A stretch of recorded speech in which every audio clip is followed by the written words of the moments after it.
Chapter 278. I'm an idiot? Crown Prince Jing looked into Fan Xian's eyes seriously. Please tell me that I really am an idiot. Fan Xian did as he asked and said seriously, I think in some ways, you really are an idiot. Li Hongqing was talking about Fan Xian's finger pointing up at the sky. Fan Xian was talking about the prince's insistence on participating in the prince's battle for power. The autumn grass in the manor was neat and tidy. It did not give off a poignant feeling. On the contrary, it was like a yellowish blanket spread out on both sides of the road. Fan Xian knew that this was what King Jing, who loved gardening, worked hard every day. He pointed at the grass and said, Look, this is life. Li Hongqing laughed mockingly. If you are willing to tend the garden at home every day, I will have the second prince give you a few thousand mu of land in Jiangnan. Fan Xian shook his head in distress.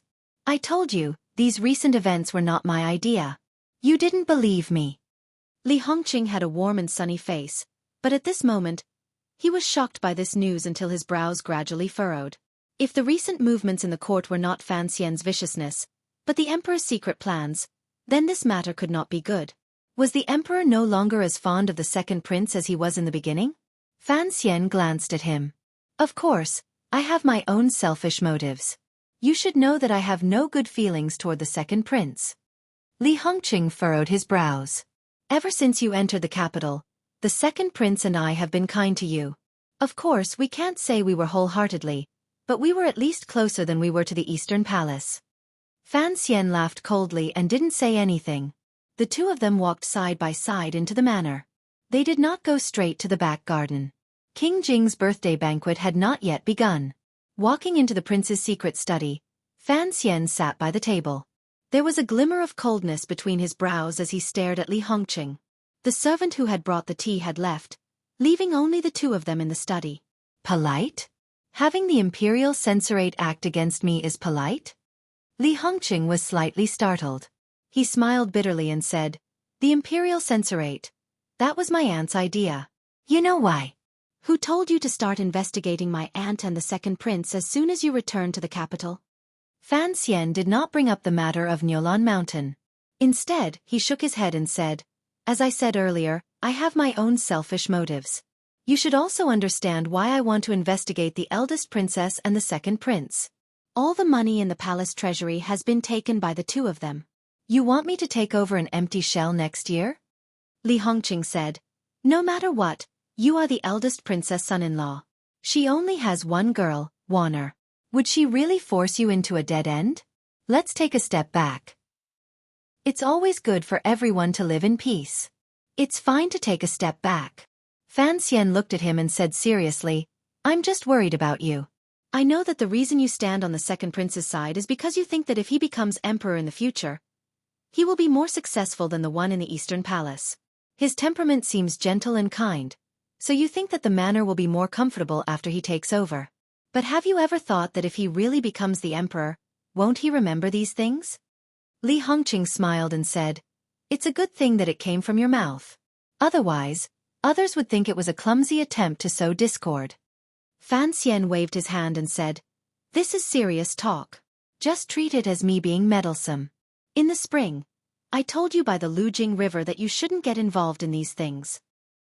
He looked into Li Hongqing's eyes and said, I know what you've done.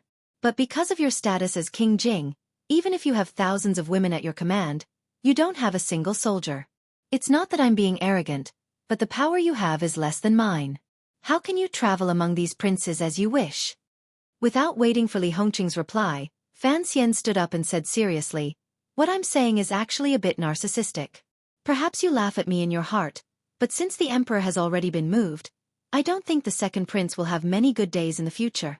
If you can keep your distance, keep it that way. He patted Li Hongqing's shoulder and said sincerely, I'm not saying this for anything else. It's just for Ruoro. Li Hongqing was silent. Although his face was expressionless, his heart was moved. After a moment he said quietly, You don't understand the second prince. He was forced to do this. Besides, he and I are friends. I can't let go. Fan Xian shook his head and didn't say anything. King Jing's birthday banquet began. There was a large round table with flowers, and all kinds of expensive dishes. King Jing sat at the head of the table. His long beard floated in the wind, and he was dressed like a wealthy merchant. He didn't look like a prince, nor did he look like a gardener. Instead, he looked like a salt merchant in Jiangnan who was bored and worried about being rich. Seeing his son walk in with Fan Xian, King Jing laughed and waved for Fan Xian to come over. He said, "Sit next to me." Fan Xian was most afraid of King Jing swearing, so he sat down with a bitter face. He turned his head and saw Wan Er sitting next to him, giggling and looking at him. His sister sat next to Wan Er, her face calm. Thinking of how he had shamelessly used Ruoro's name to temporarily appease Li Hongqing, Fan Xian despised himself from the depths of his bones. He raised his cup to King Jing, and then to his father and Lady Lu, who were sitting across from him. Only then did he accept his punishment for being late. There was no one else at the birthday banquet, just the Li and Fan families. But with the elders at the table, both the Crown Prince and Fan Xian couldn't help but be a bit reserved. The sumptuous banquet was tasteless. After 3 rounds of wine, King Jing was a bit unhappy. He picked up the wine pot and said to Fan Xian, "How do you manage your children at home? With you here, Fan Xian and the others don't dare to say anything." Fan Xian picked up a silky deer tail and chewed on it. He said slowly, "It's better than you. At least I won't curse in front of my children." I'll F *CKU. King Jing wiped the wine off his chin and scolded, "Don't speak ill of me in front of my daughter." Princess Jing died young. There were still a few concubines in the house, but they didn't have the right to sit at the banquet table. Princess Rojia and Crown Prince Li Hongqing sat to his right. Rojia heard her father's profanity, and she secretly raised her head to look at Fan Xian. She was ashamed and angry, and felt very humiliated. Hearing this, Fan Xian's face darkened. He scolded back, "Go slap yourself." Since Wan Er married into the Fan family, this was the first time she had seen the two families sitting together. Seeing that the two elders didn't seem appropriate, she quickly pulled on Fan Xian's sleeve. Hearing her father-in-law tell a prince to slap himself, she couldn't help but suck in a breath of cold air. Fan Xian, on the other hand, was used to seeing it, so he didn't really care. Speaking of which, it was strange. His father had always been cautious and upright. It was only in front of King Jing that he would reveal his romantic and unrestrained aura, like when he slept in a brothel at night and broke a branch in the morning. Hearing that Fan Xian wanted him to slap himself, King Jing was about to say something when he suddenly remembered what he had said. He couldn't help but let out a cry of surprise. Smiling bitterly, he raised his right hand and gently slapped his own face. The slap was a little loud. Fan Xian didn't let it go. He pointed his chopsticks at King Jing's nose and scolded, "Your son is about to marry a wife, and you're not going to learn how to speak properly." King Jing said, "That was a slip of the tongue." He glared at the juniors and fiercely said, "None of you heard what I said." Then he coughed awkwardly and asked Fan Xian, "Fan Xian, how is my mother doing in Danzhou?" Lin Wanner lowered her head to stifle her laughter. Only now did she remember why Minister Fan had dared to tell King Jing to slap himself. Her husband's grandmother's status was not ordinary. King Jing had been raised by that grandmother in Danzhou. Fan Xian's face was bitter. He thought to himself, "Why drag me into your quarrel?" He briefly talked about his grandmother's recent situation, which was nothing more than her health. He rolled his eyes and said, "King Jing, let's drink, let's drink." "Right, since you have nothing to do in the capital, and Hongqing is just idling in the capital, why don't we find some time next year to go back to Danzhou and play for a few days? The tea trees there are excellent." King Jing looked at Fan Xian and knew what he meant. He liked it more and more. He smiled and said, "That's a good idea. I'll go to the palace tomorrow and tell the emperor. But you won't be able to go. You'll have to go to Jiangnan next year." Li Hongqing, who had been listening with his ears perked up, was shocked. He thought to himself, "Fan Xian, what a brilliant move." Fan Xian asked, "Why do I have to go to Jiangnan?" King Jing scolded him, "You usually look very smart. Even the second prince suffered a lot at your hands. How can you be so stupid now? Next year, you're going to take over the palace treasury. If you don't go to Jiangnan, how can you do it?" Fan Xian rubbed his head, confused. "Why do I have to go to Jiangnan to take over the palace treasury?" King Jing looked at Fan Jing and widened his eyes. "I say, Fan Jing, is your son pretending to be stupid, or is he really stupid?" Fan Jing glared at Fan Xian and said, I had thought that although he didn't have great wisdom, he had some small tricks up his sleeve. Now I know that he doesn't even have small tricks up his sleeve. Lin Wan'er pouted and said, My husband doesn't know that the 3 workshops of the palace treasury are all in Jiangnan. Uncle, go drink your wine.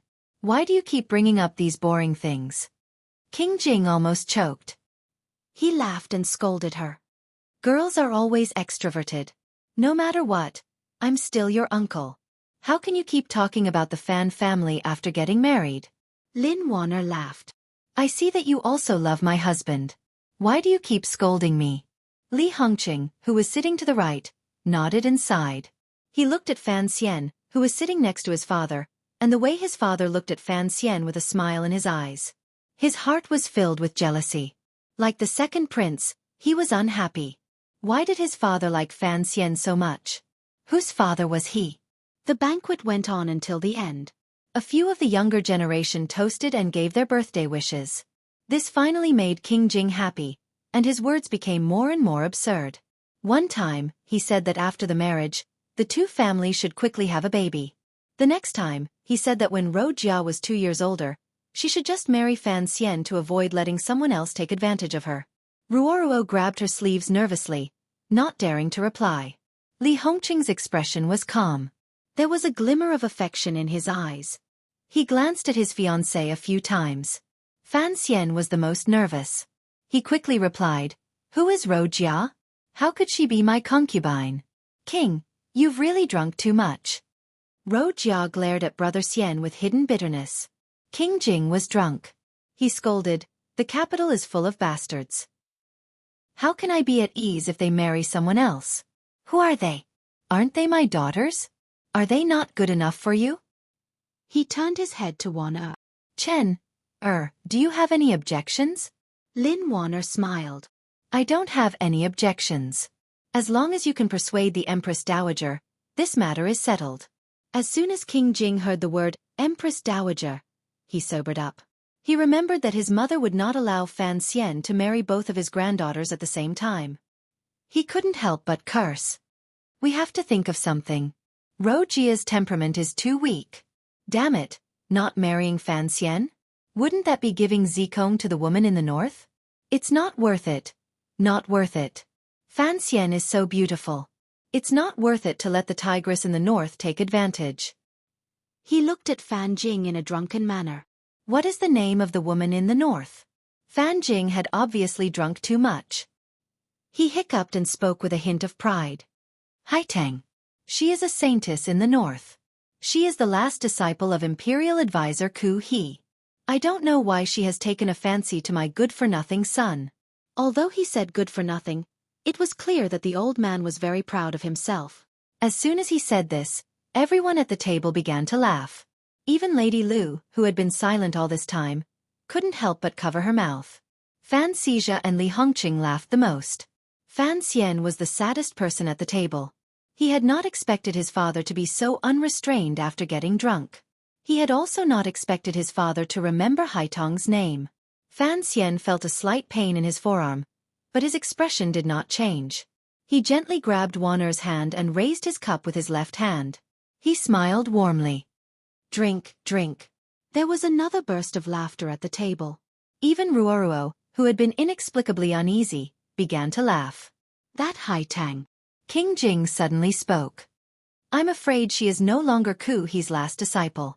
Fan Xian had been nervous when he heard the name Haitang, but after hearing the last sentence, he knew that the things he had arranged had finally begun. The news had already begun to spread to the capital. Fan Jing nodded and revealed a puzzled expression. That is strange. That Haitang. He looked at his son and continued. It is said that she is a genius. She is the youngest superior 9th-level master in history. The people of Northern Qi say that she is a Tianmai being. With a disciple like that, what could Ku He not be satisfied with? He actually wants to open up his own sect and take on another disciple. Crown Prince Li Hongqing also knew about this. He frowned. Could it be a conspiracy by Northern Qi? King Jing scolded him. Conspiracy, my ass. Taking a disciple is a conspiracy. But is Ku He having a meal also a conspiracy? Don't think about these things every day. Be careful that you don't tire yourself out. You're a grown man, and yet you don't have any prospects. Li Hongqing went off to make a fortune in silence. Fan Xizhi stood to the side and touched his cup with him with deep sorrow. Fan Jing couldn't bear to watch King Jing lecture his son. Although it cannot be a conspiracy, it is indeed strange. After Xueqi went into seclusion for a few months, he suddenly said that he understood the will of heaven and wanted to take on 2 new female disciples. He also said something about a blessing from heaven. This is really strange. King Jing slowly drained his cup of wine.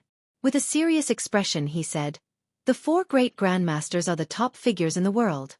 Of the 3 we know, Yilu Yun is a free and easy person who doesn't take on disciples. Although Sigu Jian took on few disciples, the sword hut opened, and this created many 9th-level masters in Dongyi. Imperial advisor Xueqi took on 4 disciples, and each one of them was a stunning talent." Fan Xian thought of Lang Tiao's soul-devouring curved knife and couldn't help but gently nod his head. King Jing continued to frown and said, "But these 3 great grandmasters have not opened their doors for many years. At this time, Xueqi suddenly wants to take on a disciple. This is truly a major event in the world. Although people like us do not care, for the martial cultivators of the world, this is a great opportunity. If they can become Xueqi's disciple, not only will their martial arts improve, but they will also be able to form a good relationship with Tianyi Dao." He sighed and said, "If they can get closer to Xueqi's faction through taking on a disciple, I think the rulers of the world will be very willing." Fan Xian showed a curious expression and asked, "Xueqi is, after all, the imperial advisor of Northern Qi. If he wants to take on disciples, he must be looking for people in Northern Qi. What does this have to do with the kingdom of Qing?" Fan Jing looked at his son and said, "This time, Imperial advisor Xueqi has opened his doors. Everyone has a chance. Although he is the imperial advisor of Northern Qi, the position of a great grandmaster is very high. If any citizen of the kingdom of Qing has the opportunity to be his disciple, I think His Majesty would be happy to see it." Fan Xian nodded to show that he understood, but he was thinking about something else. He didn't know how Hai Tang had convinced the great grandmaster, but it seemed that this girl was more powerful than he had imagined. After the banquet, Lady Lu went to the back of the house to talk with the women. The young people went to the lakeside to drink in the wind, but Fan Xizhi suddenly disappeared. In the garden that King Jing personally took care of, he and Minister Fan were lying on bamboo chairs, squinting at the grass in silence. "Lately, Fan Xian has been a bit too aggressive. You should rein him in." King Jing's eyes were clear, and Minister Fan's face was calm. They didn't look like the 2 old drunkards at the banquet table. Fan Jing softly grunted and said, "When this child first came to the capital, he said that I can't completely control him." King Jing snorted and said, "If you and I can't control him, are you going to throw him to that old cripple? That old cripple is full of bad ideas. Who knows what he's playing at?" Fan Jing smiled and said, "The old cripple was an old man from your manor.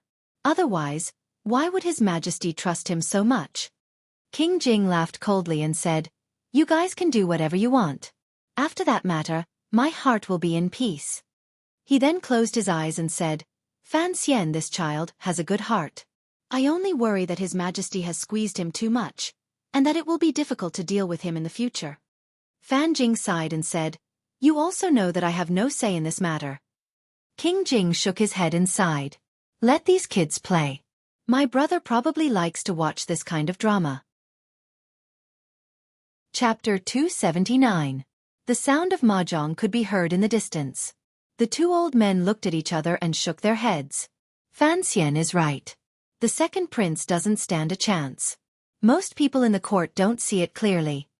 King Jing waved his hand. "My son is different from me. He doesn't want to learn from me. I'm a bit worried." Fan Jian looked at him and said, "Hongqing and the second prince are indeed too close." Imperial Prince Jing sneered and didn't continue on this topic. "I think that my second son has become pedantic from studying.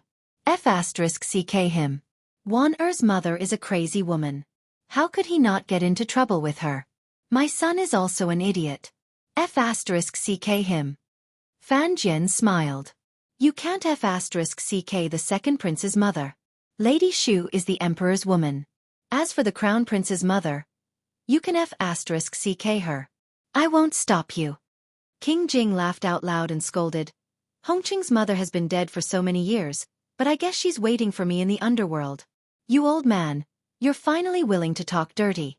You used to be in a brothel every day, so I thought you've changed. He patted the arm of the chair and looked around at the familiar scenery. He said, "Do you remember this house? That year in Changwang Fu, when we were young, our Tonger grew up in this house. Mama raised Gidge and then me, but she didn't care about you, her own son. At that time you were so dirty." Fan Jian thought of his childhood. At that time, King Cheng was the emperor's biological father. In reality, he was far inferior to the current King Jing. He was just a little prince without power or ambition. Although his family was a branch of the Fan clan, his mother came to the manor to take care of the children. It was still beneath her status, and she had to endure the cold words of many of the clan members. No one could have imagined that things would turn out like this. Fan Jian smiled and said, "I think mother should be very proud in Danzhou right now, to have raised so many of them. When the three of us fought, you and I always beat my brother, but we couldn't beat him," King Jing said coldly. King Jing said coldly, "Although it happened when he was still a child, you should know how ruthless he was." Fan Jian did not respond. King Jing dared to speak ill of his brother, but he did not dare to speak ill of the emperor. He smiled and said, "Chen Pingping was always on the emperor's side. The emperor is older than you, and Chen Pingping is stronger than me. Naturally, we could not defeat them." Imperial Prince Jing shook his head and said, "Yes, that's why I don't want to fight at all. I just want to be safe and sound. I also want my children and grandchildren to be safe." Fan Xian actually knew about the matter of investigating the second prince. However, the emperor lacked money, yet he sent the children to charge and break through enemy lines. His heart is too cruel. As the Minister of Revenue, Fan Jian of course knew about the state of the national treasury. He smiled bitterly and said, "It's not the emperor's fault. The emperor is really short of money. Money is needed everywhere. With the Empress Dowager on the throne, the emperor can't be too harsh on the eldest princess. If Fan Xian is willing to be the knife, then he must have some confidence.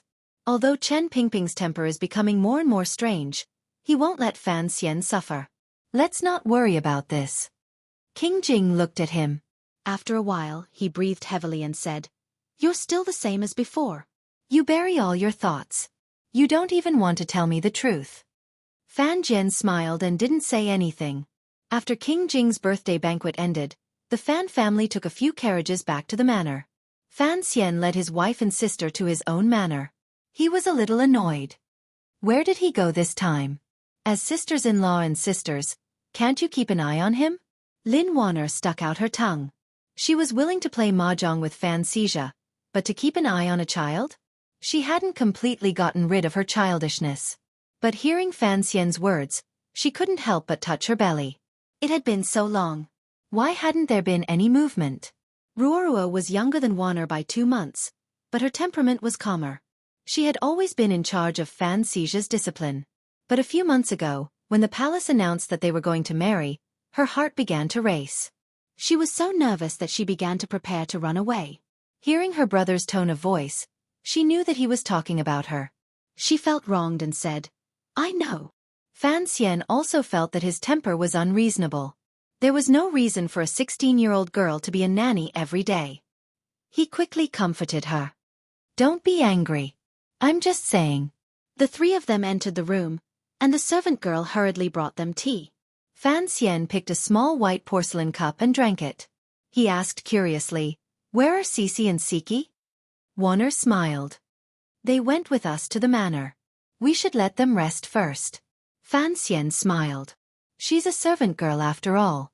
She's more precious than most young ladies. Hearing this, Warner suddenly thought of something. "That's Shirin. Is she Xueqi?"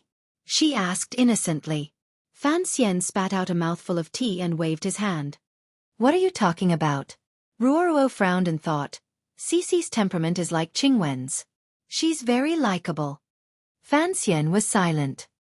He thought that it was a shame that he hadn't copied the 77th chapter of the Red Chamber. Qingwen wouldn't have had a good ending. In fact, he was also in a dilemma regarding Xueqi and Xueqi. Logically speaking, Xueqi should have been taken into his room long ago. He and Xueqi had grown up together, and their relationship was deeper than that of a normal master and servant girl. But if he wanted to take Xueqi, he would have to take Xueqi, who Warner had brought with her. This was something Warner had insisted on. Every time he thought about this, Fanxian couldn't help but feel a sense of absurdity. But perhaps he and Cece still had some emotional foundation, but with Xueqi, damn, it was the friendship they had had when they visited the courtyard at night, where they had been drugging each day. No matter how he looked at it, it was hard to imagine lying on the same bed with that girl. But Cece was getting on in years. If he didn't make a decision soon, it would be difficult for her to marry. Looking at Lin Warner's confused face, Fanxian pinched her cheeks. They were soft and felt very good. Putting this matter aside, he gave her a look. Warner understood. She knew that the brother and sister had something to talk about. So she got up and left the room, sending away the servants who were serving in the hall. Do you know what I like about you? Fanxian poured a cup of tea for his sister and said with a smile. Fan Ruoruo tilted her head slightly. With a flip of her jade-like hand, she deftly took off the hairpin on her head. She loosened her scalp and shook her head gently. Like a black waterfall, her beautiful hair flowed down to her shoulders. She dipped her finger into the teacup and rubbed it between her brows. Vexed, she said, Brother, I'm about to die from worry. Don't tease me anymore. Dipping tea and rubbing between the brows to clear the mind and calm the heart was Fanxian's habit. Ruoruo had also developed this habit. However, Fanxian liked cold, leftover tea, while Ruoruo liked warm, fresh tea. There was not much difference between the brother and sister. I'm not teasing you. Fanxian sighed. Sister, you are truly very calm. Just like today, when the two families in King Jing's manor were talking about marriage, it was already very difficult for me to pretend as if nothing had happened. You are the person involved, yet your face didn't change and your heart didn't jump. It is truly remarkable. Ruoruo's personality was calm, but when it came to matters concerning her future, she could remain calm for another reason. She looked at her brother and smiled. When you are not home, I am a bit nervous. But when you are home, I am not nervous. You have me. The 3 calls of brother were like 3 mountains pressing down on Fanxian's body, making it impossible for him to wash his hands of this.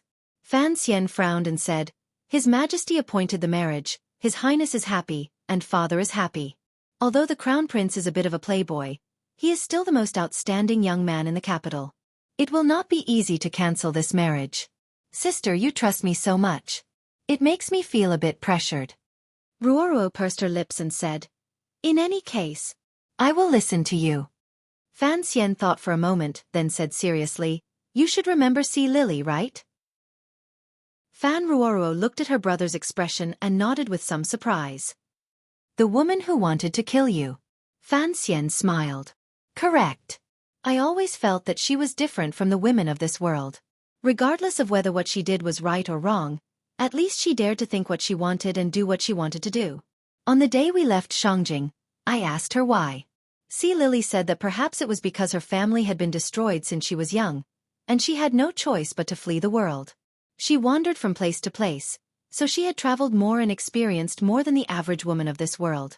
Fan Ruoruo nodded slightly and said quietly, You once said that to travel 10,000 li and read 10,000 books is something that is extremely beneficial to one's life.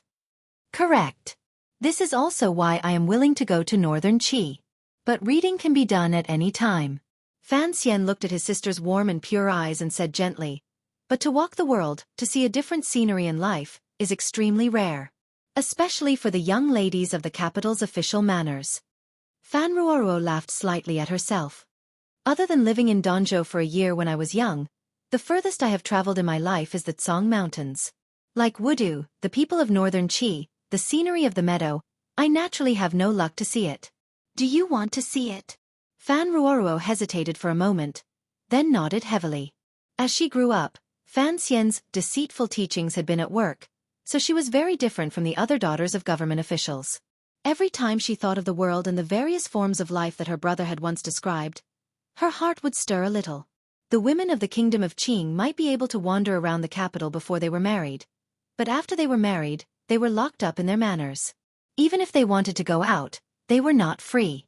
Such a life of confinement. Whenever she thought of the possibility that she might spend the rest of her life in such a muddled state, her heart was filled with great reluctance. Fanxian sighed in the depths of his heart.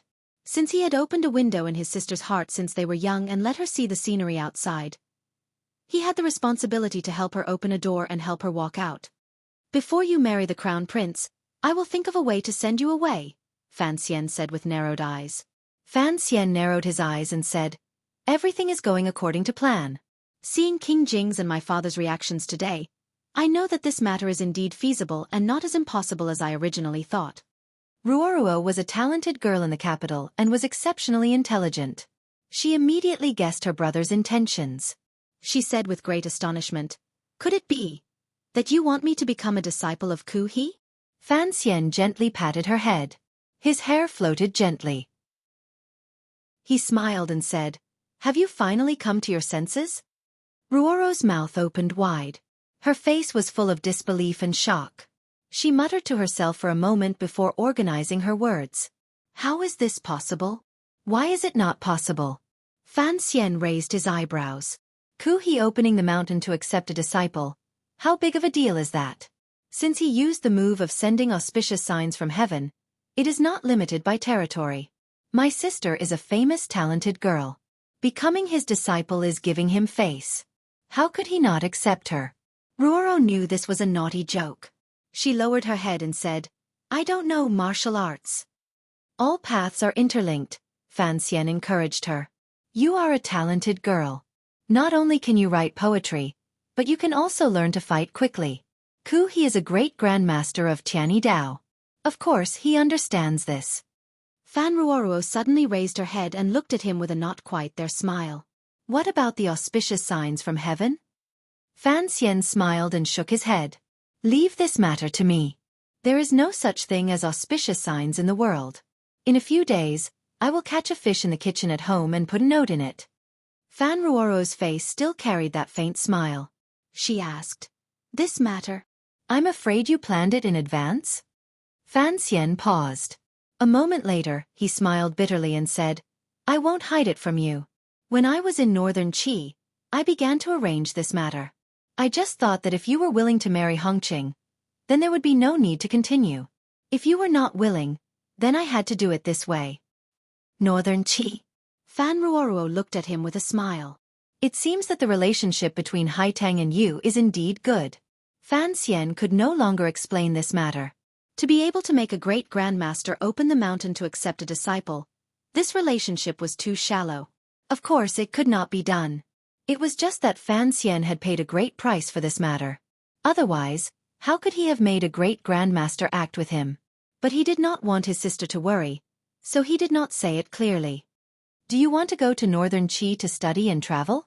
"Studying abroad is very comfortable," Fan Xian asked his sister directly.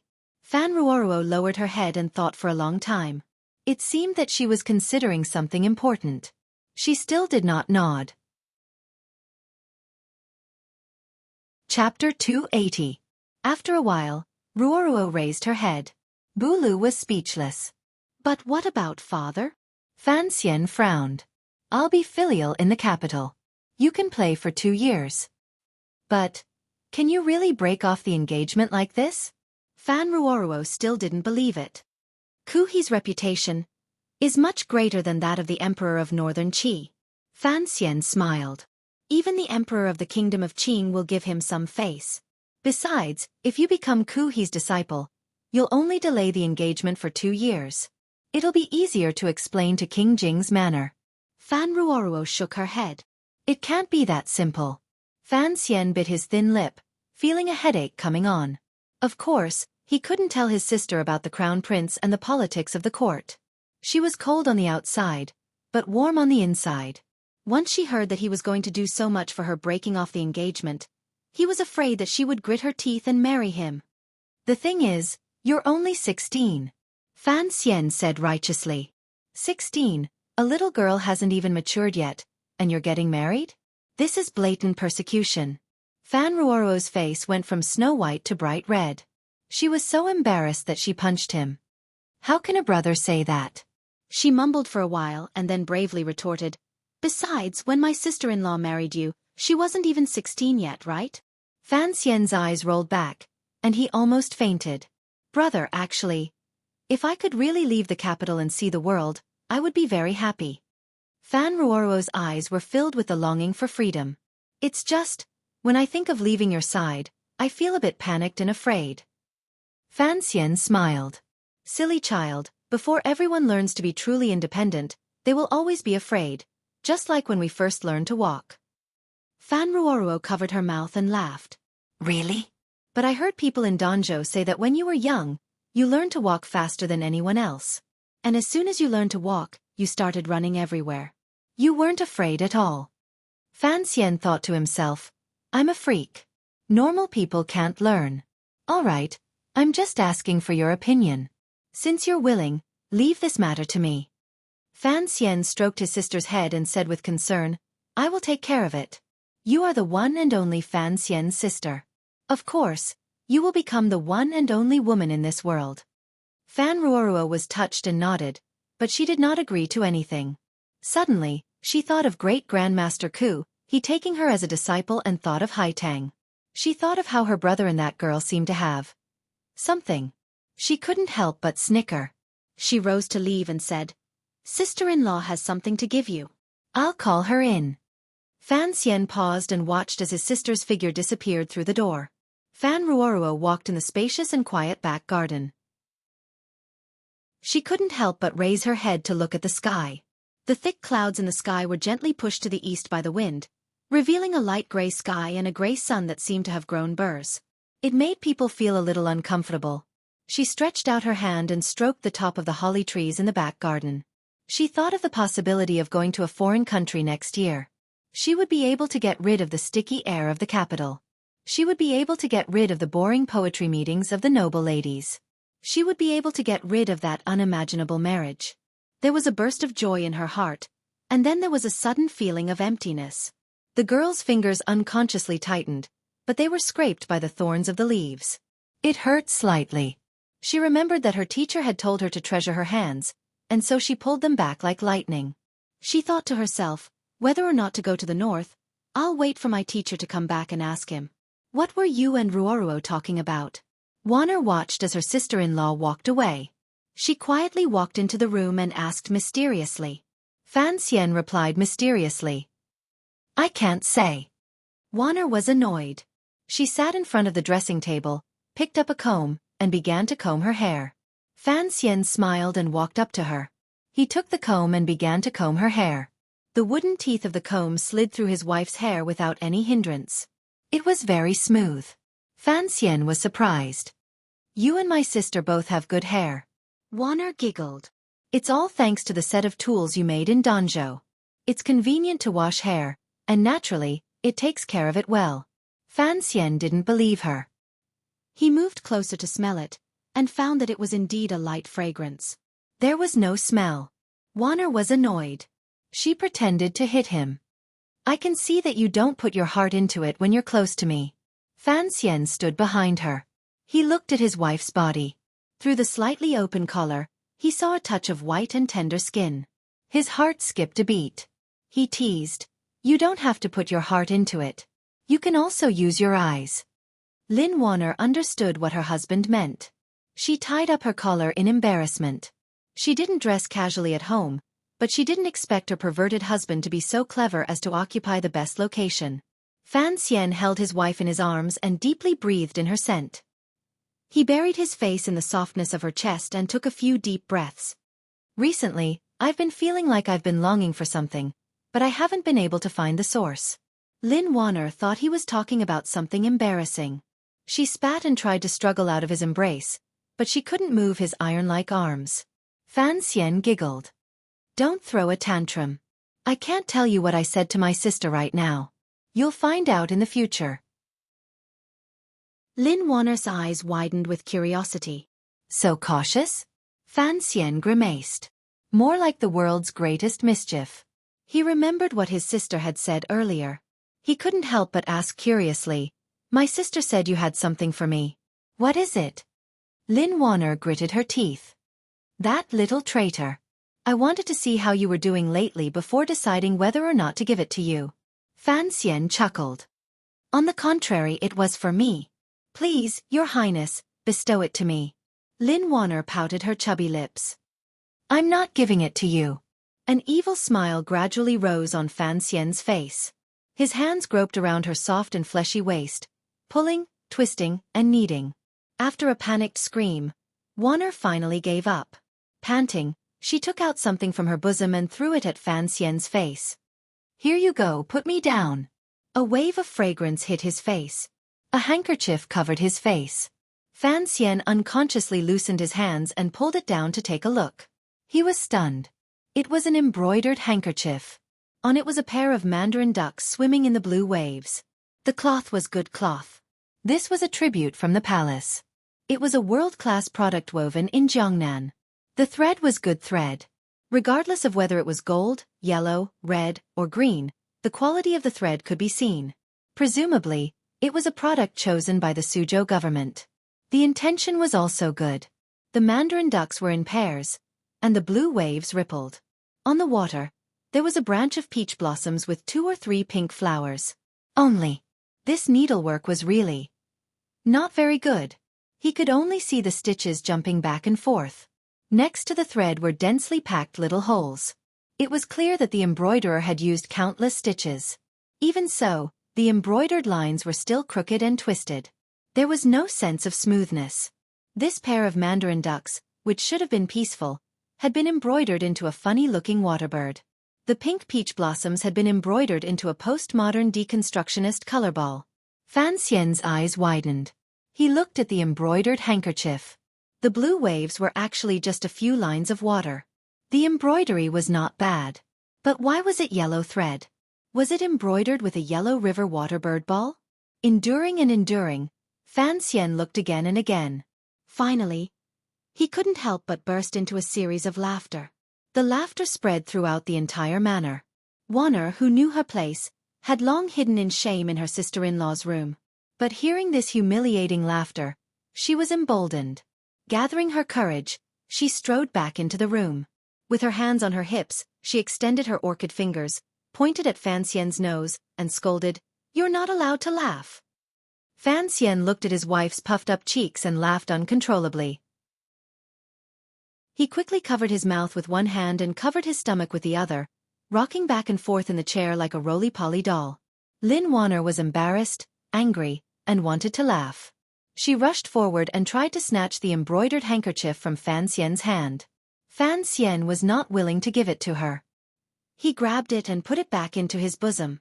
With great difficulty, he stopped laughing and said seriously, "Good Warner, this is the first thing you've embroidered for me. Since you've given it to me, you can't take it back." Lin Warner was of noble birth and had grown up in the palace. She had always been served by nannies and serving girls. She had never done needlework. So when he thought of how his wife had embroidered a handkerchief for him, even though the needlework was a bit coarse, the deep affection it contained made Fan Xian feel very moved. His heart ached as he held his wife's hands and looked at the red dots on her fingertips. His heart ached as he blew on her white fingertips and said, "Next time don't sew. I'll do it for you. When I had nothing to do in Danzhou, I learned it for a few days." Lin Warner looked at his concerned expression, and her heart was incomparably warm. But hearing this made her extremely depressed. She muttered, "You married a husband, but he's prettier than you are. You even know needlework. You're so careful." She pouted and was about to cry. "Fan Xian, do you still want me to live? You little fool." Fan Xian lovingly pinched her soft cheeks. "If you don't want to live like this, then I think all the noble young ladies in the capital will collectively commit suicide. Who can you compare to? Compared to a genius like me, you have to know that I can defeat generals in martial arts, compose poems in literature, cause havoc in officialdom when I'm heroic, and sit peacefully when I'm quiet. Who am I? I'm a peerless genius." Hearing him blow his own trumpet and put on a disgusting narcissistic expression, Lin Warner's tears turned to laughter. She pointed between his eyebrows and said, "Look at how proud you are." Fan Xian raised his eyebrows and said, "To be able to marry you, of course I have to be proud of myself." Lin Warner suddenly froze. She reached into his clothes. Fan Xian reached out to protect his chastity. "You said you would give it to me," he said anxiously. "Why are you stealing it?" Lin Warner's eyes suddenly flashed with a trace of pride. "I'm not stealing this one. I'm stealing yours." Fan Xian froze. He watched as Lin Wanner took out a floral handkerchief. He had stolen it from Haitong's head when he had left Shangjing. Lin Wanner looked at him with a smile. Since you want mine, then I'll keep this one. Fan Xian's mind buzzed. He now knew that the reason his wife had endured the pain in her finger and kept trying to sew this handkerchief was because she was jealous. Although he and Haitang had no romantic relationship, with the evidence in hand, he was dumbfounded. He didn't know how to defend himself. He could only mumble, "Wanner, you misunderstand. I told you before that Haitang had nothing special about her. How could I, your husband, like her?" Lin Wanner snorted. Your taste has always been different. At first, you praised me for being beautiful every day. I thought it was strange, but I just thought you had a sweet mouth and knew how to coax people. Who would have thought that from Ruoruo, you really did think I was beautiful? Fan Xian pretended to be angry. Who dares say my wife is not beautiful? Lin Wanner copied his usual style and shrugged. No one has ever thought I was beautiful. Lin Wanner copied his usual behavior and shrugged. No one has ever thought that I'm beautiful. Lin Wanner covered her mouth and laughed. No one has ever thought I was beautiful. Fan Xian scratched his head. Is there really something wrong with my taste? He asked. She waved the begonia headscarf in her hand and proudly said, This is mine. You don't have any objections, do you? She waved the Haitang handkerchief in her hand. You don't have any objections, do you? She said proudly. Lin Wanner giggled and walked out of the room. Just as she reached the door, she suddenly turned her head. You better not take Haitang into the room, or you better give up on the idea. You're a man. Holding a handkerchief every day as a remembrance, you have no courage at all. Even I, as your wife, feel embarrassed for you. Fan Xian waved his hand and blew her a kiss. This shows that I am much purer than you. Lin Wanner spat at him. Fan Xian suddenly thought of something important. Wanner, he said nervously, I remember you just had your birthday. Then when we get married you will be 16, right? Lin Wanner's eyes widened with curiosity. She nodded. Fan Xian patted his chest. That's good. That's good.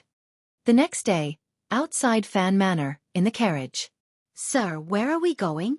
Xueqi asked his teacher with a headache. His teacher had a smile on his face that day, and he looked very sinister. No one knew what he was planning. The capital was not very peaceful. Did his teacher not want to stop? Fan Xian looked at the embroidered handkerchief in his hand. He looked at the transforming waterbird on it and laughed. His heart ached. The handkerchief on Haitong's head had belonged to a 9th-level master. He had taken a great risk to steal it, and now it had been confiscated by his wife. He raised his head and saw the questioning eyes of Xueqi and Deng Ziyu. Only then did he come to his senses. He gritted his teeth and said, Let's go. Let's go to Baoyu brothel. My family's business is not going well, so I want to go for a walk. I want to compare embroidery skills with the girls there. Chapter 281. The girls of Baoyu brothel did not do embroidery. They were in the business of embroidery needles. As the saying goes, if you are skilled enough, you can grind an iron rod into a needle. Today, they had come in disguise to relax, so Fan Xian and his group had changed into a normal carriage. With a clatter, they came to a secluded area in the west of the city and stopped in front of a 3-story wooden building. A worker from the building had long since come out to rein the horses. His movements were very nimble. There was also a clean-dressed receptionist who welcomed them in. Today, Fan Xian had done something to his eyebrows, and added a few pockmarks to his left cheek, mirroring Fan Xi's appearance. He had cleverly darkened his appearance. In a society where information was not as advanced, he believed that not many people would be able to guess that he was the famous Fan Xian of the capital. Baoyu brothel was a wooden building. Normally, when a wooden building had 3 stories or more, the space between the floors would be compressed to ensure the stability of the building. But this Baoyu brothel was very tall. Standing in front of the building, one could clearly see the sky behind the building. Fan Xian knew that the wood of this building had to have been transported from the north. He walked into the building, and his hand unconsciously brushed over the large pillar next to the door to confirm his suspicions. It was still early, but the hall on the first floor was already filled with many guests. There was a small platform in front of them, and on it was a plainly dressed girl. She was playing a guqin, and the sound of the guqin was enough to calm one's heart. Fan Xian squinted his eyes, and he felt that this brothel was not as simple as it seemed. The three of them followed the receptionist's directions to the second floor. They chose a table at the back of the building and sat down. Fan Xian sat next to the railing and used his eyes to signal Deng Ziyu and Xueqi to sit down. Leaning against the railing, he looked down and noticed that the railing had been painted with green and gold paint. He couldn't help but think that this was a newly opened brothel. Even the details were so luxurious, and it seemed that the owner was rich. It seemed that Mu Tai's judgment had been correct, and it had to have something to do with the princes. There was something strange about this Bao Yu brothel, and this strangeness came from its elegance. It did not fit the mold of a brothel. There was no pimp welcoming them, no madam putting on makeup to coax them, and not even a few voluptuous women with their breasts exposed could be seen. There was a refreshing smell, and it didn't look like a brothel at all. Fan Xian had been in the capital for a year and a half, and had been to such places a few times, but this was the first time he had seen such a scene. When he leaned against the railing and looked out, his heart jumped. The building faced the street and was secluded. Behind the building was a lake. The lake was long and narrow. It was the famous thin lake in the capital.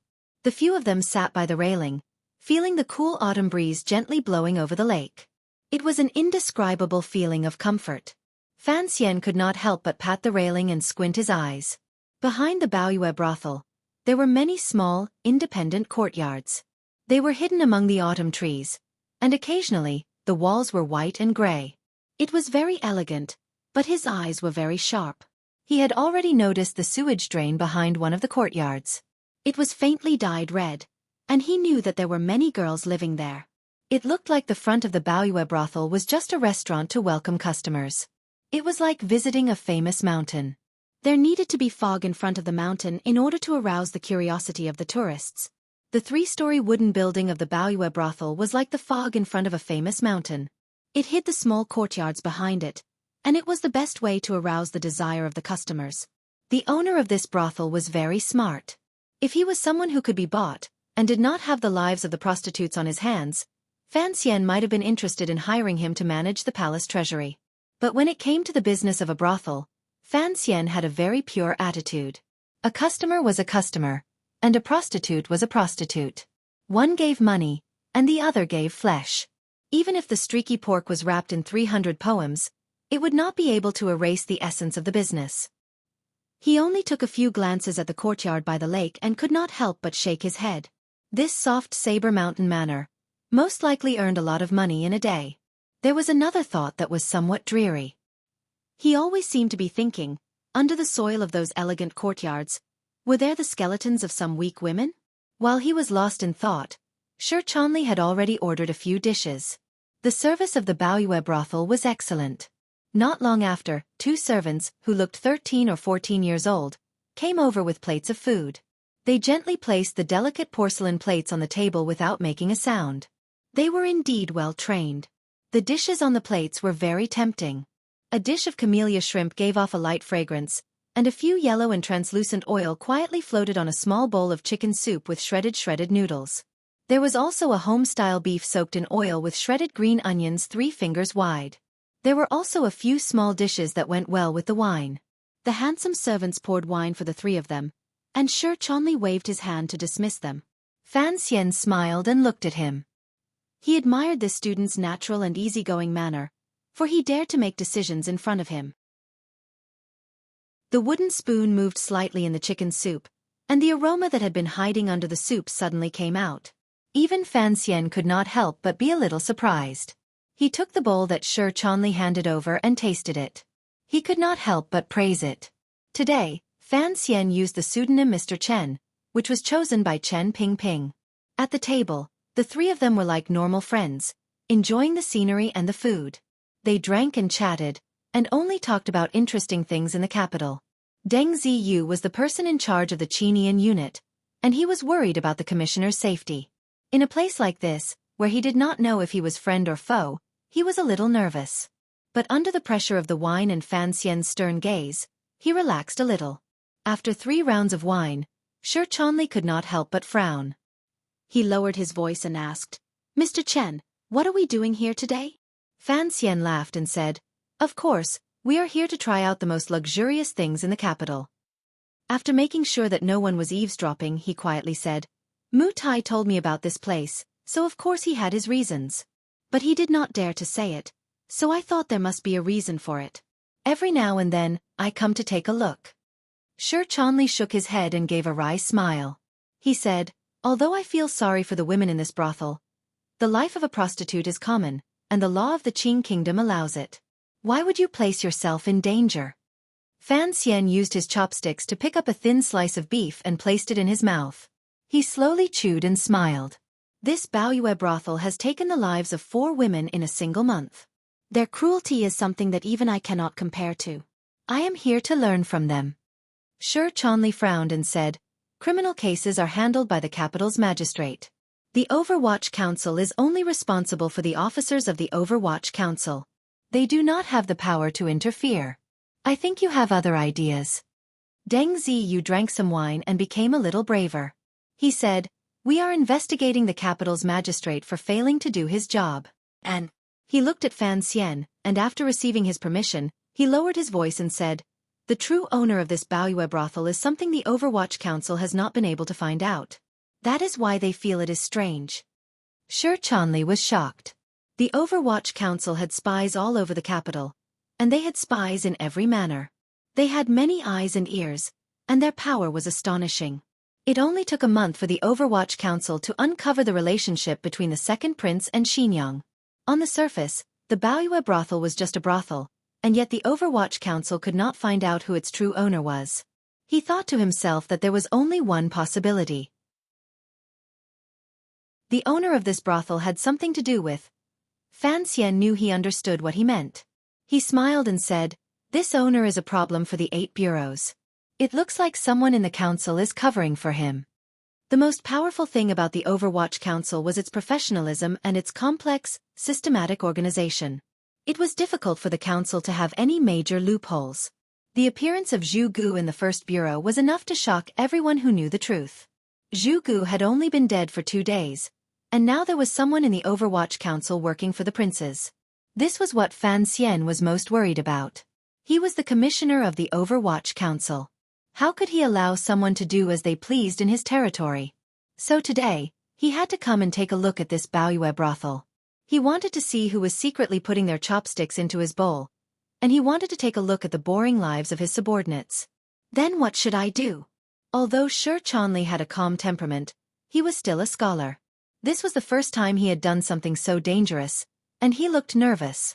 Fan Xian said, "You do not have the strength to truss a chicken. Since I have brought you, I am just going to take a look." He patted Xueqi on the shoulder and said, "I will use public money to entertain you." Xueqi was shocked, but he immediately understood what Fan Xian meant. He remembered that he was unmarried, and his face reddened. Fan Xian was surprised. He smiled and said, "No matter what, you and Ho Jichang are both talented young men in the capital. Have you never visited a brothel before? Do you not have many girls you like?" Xueqi felt ashamed and said, "I am useless. I am useless." Fan Xian could not help but laugh. He said, "In a place like this, the word useless is not something you can casually say." Not long after, the sky darkened. The setting sun shone on the lake, forming a long, slanted mark. But the weather was not good, so the golden mark on the surface of the water was a bit dim. The lights in the Baoyue brothel quickly lit up. It was as if someone had cast a spell on it. In a very short amount of time, countless colored lights were hung up, illuminating the entire brothel. The shadows of the lights were reflected on the surface of the lake below. It was like stars falling into the water, and it was even more dazzling than the setting sun. The lights were lit, and the people were there. The Baoyue brothel welcomed the busiest time of the day. Many carriages were parked in front of the building. Although the people who came out were all wearing casual clothes, they still exuded the air of a government official. It seemed that they were all officials who often came to the capital. Many of these people were accompanied by wealthy merchants. Fan Xian could use the money from the Overwatch Council to pay off Xueqi, but the officials of the 6 ministries were still used to eating from the rich. It was a safe and honorable thing to do. The side of the railing was slightly darker, enveloping the 3 of them. Fan Xian narrowed his eyes to see the light in the darkness. He saw a few officials he had seen at the banquet. However, those officials had directly entered the private room, so he didn't see clearly who was accompanying them. Not long after, the private room was almost full. The second floor began to fill with more and more people. The sound of stringed instruments mingled with the sound of people shouting. It was a very lively scene. The women, who were wearing tube tops, began to walk around the building, and the people grew more and more popular. Fan Xian looked at the leftover food and cold wine on his table, thinking that if the owner of this brothel knew who he was, it would be a different story. "You guys have fun," he ordered. Xueqi nervously asked, "Sir, where are you going?" Fan Xian replied, "I came here specifically to relax. Of course, I have to relax a bit. As the saying goes, nothing ventured, nothing gained." He spoke in a gentle and pure manner. Although Deng and Xueqi had to believe him, they still felt a bit strange. If you don't enter a brothel, how can you get a prostitute? It seemed to be the same principle. Fan Xian smiled and said, "When you're having fun, remember to get some information. Don't ask about the owner. Just ask about the daily life of these girls. The more detailed the better. Of course, if it's not convenient, then don't ask. Don't let people see that we have other intentions. That's the most important thing." Deng Ziyu looked at the commissioner. Only now did he truly believe that he was here to investigate secretly and not to visit prostitutes.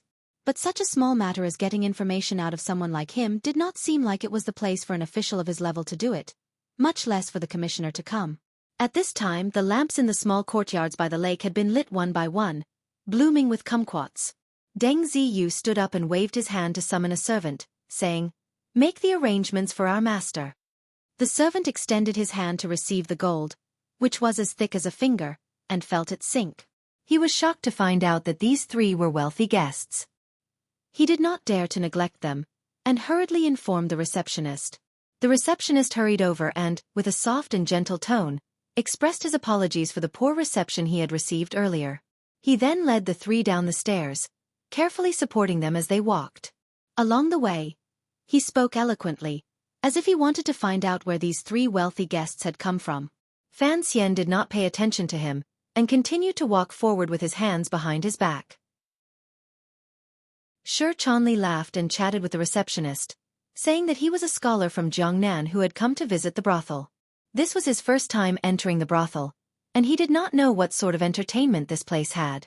The receptionist laughed and said, "My three masters in this Baoyue brothel, there is nothing you can't think of, but nothing we can't do. You can play whatever you want." As he spoke, he stole a glance at Fan Xian's back. Of course, he could tell that Mr. Chen was the main character of the three today. But looking at Mr. Chen's demeanor, he was no ordinary person. He did not even listen to Xueqi's introduction, and he did not even look at him. He guessed that Mr. Chen was the son of some high-ranking official in Jiangnan. The design of Baoyue brothel was very ingenious. After walking down from the restaurant, they arrived at the lakeside. The sounds of birds chattering could be heard coming from the courtyards. The two worlds were connected by a few stone paths in the grass. They did not disturb each other, nor did they interfere with each other. Under the guidance of the receptionist, the three of them entered a courtyard. This room was not like the one above. As soon as they entered, a number of beautiful women came forward to greet them. Their voices were sweet, and their veils fluttered in the wind. They held the arms of the three of them as they entered the room. It was as natural as welcoming a husband returning home. The room was warm, and in the corner was a heating box. In this early autumn weather, it forcibly added some spring warmth. In the corner of the wooden table, there was a pot of fake flowers. The petals were all embroidered with southern silk, and they were very beautiful. Waves of fragrance wafted into his nostrils, and Fan Xian furrowed his brows. He then smiled and turned his head. He spoke to Xueqi, who was sitting awkwardly on top of a voluptuous woman, and said, "Relax. There is no tigress in the house." He opened his outer robe, and the woman next to him quickly took it. She warmly said, "I just had some food and wine. Now, would you like to listen to some music, or drink some more?" Fan Xian sat down on the soft couch, and waved his hand. He said, "Set up another table. I want a singer as well. Give me a massage first." The woman serving him looked very happy, and gratefully said, "You are very considerate, sir." She quickly put away his outer robe, and a young servant girl poured tea, which she carefully placed in front of the three of them. She also brought out a few plates of fresh fruits, which were rarely seen in the capital. Then, she half knelt on the couch, and gently placed a pair of soft hands on Fan Xian's shoulders. She gently massaged them. Fan Xian knew that the more he spent here, the more benefits the woman serving him would receive. Feeling the strength of her hands on his shoulders, he thought to himself that the service of the Bao Yu brothel was not bad.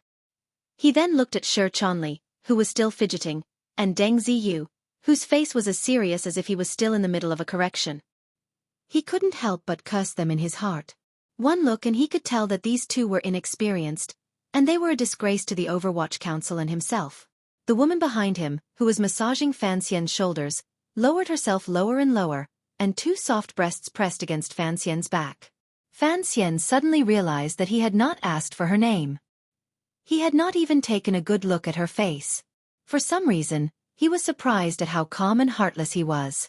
After a moment of silence, he quietly asked, "What is your name?" "Yan Er." The woman's fragrant sleeves were placed in front of Fan Xian's chest, and her soft and full breasts were cleverly rubbing against Fan Xian's back. Her voice was very soft, and it sounded right next to his ear. Her warm breath blew into his ear. Fan Xian couldn't help but laugh. He reached out his hand and scratched his ear, explaining, "I'm ticklish." He knew that Yan Er was a fake name, but it was strange that when he glanced at her earlier, he could tell that she was a beautiful woman, even though she was wearing a lot of makeup. With such beauty, was she just an ordinary member of the Bao Yu brothel? Was she someone who could be used to serve a nobody like him? Just as the room was beginning to warm up, the singing girl entered the room. Fan Xian looked at the girl's face, and his heart jumped. He thought to himself that even she had been snatched away by the Bao Yu brothel. Chapter 282. The girl who entered the room to sing was called Sang Wen, and she was a famous singer in the capital. In the past, it was not easy for the nobles to see her. The reason why Fan Xian recognized her was because more than a year ago, when he was spending the summer with Wanner and Ruoro's family in the summer resort to the west of the capital, Sang Wen had been invited by Wanner to sing a song in the villa for a whole afternoon. At that time, the wind was blowing across the lake, and Fan Xian was sitting next to Wanner, Yilinger, and Fan Xian. It was the most beautiful moment he had experienced since his rebirth, and the song Sang Wen sang had a line that said, "Suddenly, we meet again." It was a line that matched the first time Fan Xian and Wanner met at the Qing Temple, and so he had a particularly strong impression of her. After Sang Wen entered the room, she bowed slightly and sat down in the corner, expressionless. She held an instrument that looked like a lute, and in a clear voice she said, "What song would you like to hear?" Fan Xian's eyebrows furrowed. He knew that she had not recognized him, but he did not know if she remembered the lines he had written for her. Last summer, when Fan Xian was in the summer resort, he had copied a poem by Tang Xianzu and given it to Sang Wen. Sang Wen used this poem to become even more famous in the capital, but she did not reveal the true author of the poem, as Fan Xian had told her. "Let's sing a song." Fan Xian leaned back into Yan Er's soft embrace, and closed his eyes. He picked a song that he was most familiar with, and in his heart, he was wondering how a singer like Sang Wen could have been recruited by the Bao Yu brothel, and how could they have sent her out so casually. In addition, Yan Er was not an ordinary person, either. Had the owner of the Bao Yu brothel already seen through his identity? Ding, ding. Two crisp sounds rang out, and Fan Xian was pulled out of his thoughts. He smiled, and thought that it made sense. Even if the Bao Yu brothel knew who he was and wanted to please him, he did not have to worry about anything. Being a commissioner at night was not a big deal, and the imperial censorate would come and report him. Sang Wen's eyebrows were thin and curved, and she looked very weak. Her lips were not painted, and so they looked a little light. Her facial features were beautiful, but her cheeks were a little too wide, and her face was a little too big. Her mouth was also a little wider than the average beauty. Her fingers brushed across the strings, and her lips parted as she sang, "Why have I come to cover my skirt? For the jade skin, and the fragrance of my waist. For the spoons, I sleep like a pancake, and breath like a thread. To be killed by GMO, if one is honest, why would he refuse? What should have been a happy ending has turned into a yearning to the bone." Note 1. Her voice was graceful and soft, especially when she reached the part where her breath was like a gossamer. Behind Fan Xian, Yen Er's breathing grew heavier. It was extremely provocative. Fan Xian's eyes were half closed as he listened, and he noticed that there was a wine cup next to his lips. He did not open his eyes, knowing that it was Yen Er feeding him wine. He opened his mouth and drank it. He felt warm all around him, and the atmosphere was lovely and relaxed. It was a good feeling, and he thought it would be nice to relax for a night like this. As for who the owner of the Baoyue house was, he could find out later. But when the song reached the last few lines, the atmosphere in the room became strange. Fan Xian slowly opened his eyes and looked at Sang Wen, who did not seem to notice anything. He was sure that she did not recognize him, and that she was purposely acting cold. Perhaps she was having an argument with the Baoyue brothel. The last few lines of the song made the meaning of the song clear. This song was written in the language of everyday people, and it vividly described a wife's pain and lovesickness because her husband had not returned from a long journey. The song was simple, and the words were simple, but the meaning was good. It was worthy of Sang Wen's status. But at this time, everyone was visiting prostitutes, and for her to sing a song like this, it was a bit of a wet blanket. Yen Er saw Fan Xian's calm expression, and for some reason, she felt afraid. She quickly poured another cup of wine and brought it to his lips. She softly begged, "Mr. Chen, this Sang Wen is a famous singer in the capital. Ordinary noblemen would not be able to meet her. Why don't you let her pick a few more songs to sing for you?" Sang Wen did not expect that the popular lady of the Baoyue house would help her out of her predicament. Her sad eyes were now filled with gratitude. She did not want Yen Er to suffer because of her conflicted feelings. She knew that the song she had chosen was not appropriate, so she quickly stood up and said, "Mr. Chen, this is Sang Wen's fault." Fan Xian grunted and did not say anything. Everyone in the room looked at his face, and Shi Chanli and Deng Ziyu did not know what Fan Xian was going to do. Unexpectedly, Fan Xian immediately smiled and said, "The people of the capital are different from those of Jiangnan. It is a good place, and even the songs tell people to be kind." Hearing this joke, the girls all felt relieved. Yen Er quickly smiled and said, "If you are going to be kind, how am I going to make a living?" Fan Xian smiled and patted her leg. His fingers slid across Yen Er's slender thighs, taking advantage of her. He did not allow her to rub his shoulders, and instead, they sat side by side and drank. Sang Wen regained her spirit and smiled. She sang another song, "In the Luofu dream, there is a real immortal, with 2 locks and a screw, and 9 rings of pearls. Clear willows are soft, spring onions are delicate, and autumn lotuses are round. In the cup of wine, there is a sense of bashfulness, and in the painting there is the beauty of the cicada. Let me ask you, the moon is setting. What year is it?" As soon as she finished, Fan Xian was the first to praise her, and said sincerely, "Good singing." Tilting his head to look at Yen Er's beautiful face, he smiled and said, "So this song is about Yen Er. Spring onions are delicate, and autumn lotuses are round." His hand followed Yen Er's fingers and slipped into her sleeve, and squeezed. His other hand gently lifted Yen Er's chin and said, "What a beauty! Only you don't drink enough, so you don't have that bashful blush." He looked down at Shi Chanli, who was holding the prostitute, and his face was bright red. He laughed and said, "So this is about you." Hearing his funny words, the girls couldn't help but cover their mouths and laugh. Yen Er smiled sweetly and picked up 2 wine glasses. She clinked glasses with him and drank the whole glass. However, she was in a trance for no reason.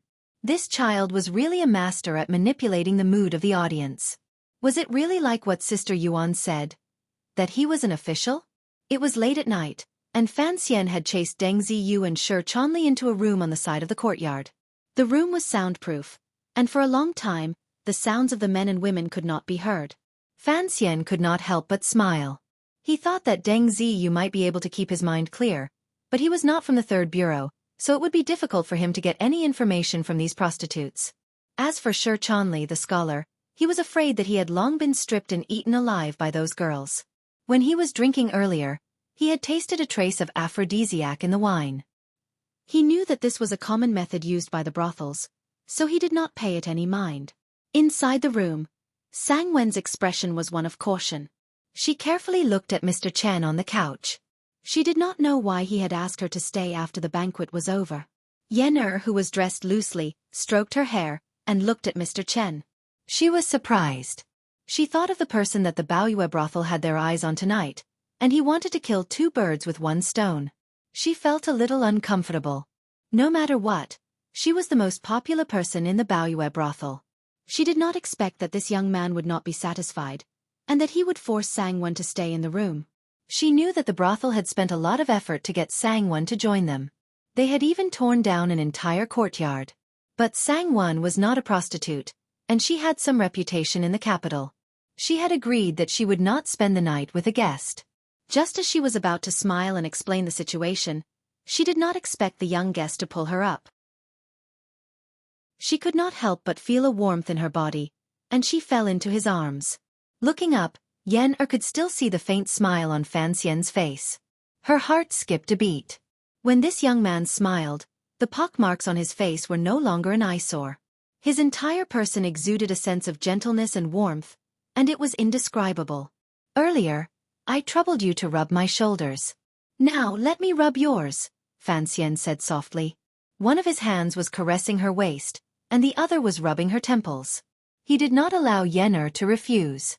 Yen'er's heart froze, and she could not resist the feeling of comfort brought by the steady fingers. Her mind began to blur, and her long eyelashes closed. She slowly fell asleep. Seeing Yen'er lying on the man's knees, her head tilted to one side, and then there was no more movement. Sangwon stood up in shock, and covered her mouth. Her eyes were full of fear. Do not be nervous. She is only asleep, Fanxian said gently. He carefully placed the woman who had served him for half the night on the bed. He then carefully fetched a pillow and placed it under her neck. Yen'er made a sound of comfort, and her eyes were closed. Who knew what she was doing in her dreams? Seeing this, Sangwon could confirm that Yen'er was not dead, but she still carefully retreated to the door. After all, this young man had only rubbed her twice, and then he had hypnotized Yen'er. It was very strange. Fanxian sat on the edge of the bed, and looked at Sangwon with a smile that was not a smile. He raised his finger and gestured for her to be silent. Sangwon felt her vision blur, and in the next moment, this young man was already by her side. She was shocked and embarrassed, and turned her head, ready to escape from this tiger's den. Unexpectedly, she heard the next sentence in her ear, so quiet that it could not be heard. So the blooming of the purple and the brilliant red is all for the broken well and the broken wall. You are so fickle. You don't even remember me. Sangwon only felt that tonight was really too tense. She looked at this young Master Chen in astonishment. After a long while, she finally found a trace of clarity and tranquility in his eyes that she had always missed. She matched the face in front of her with the face she had seen in heaven last summer. She opened her mouth wide, and her eyes suddenly showed a trace of surprise and sorrow. It seemed that there were countless things she wanted to say to Fanxian.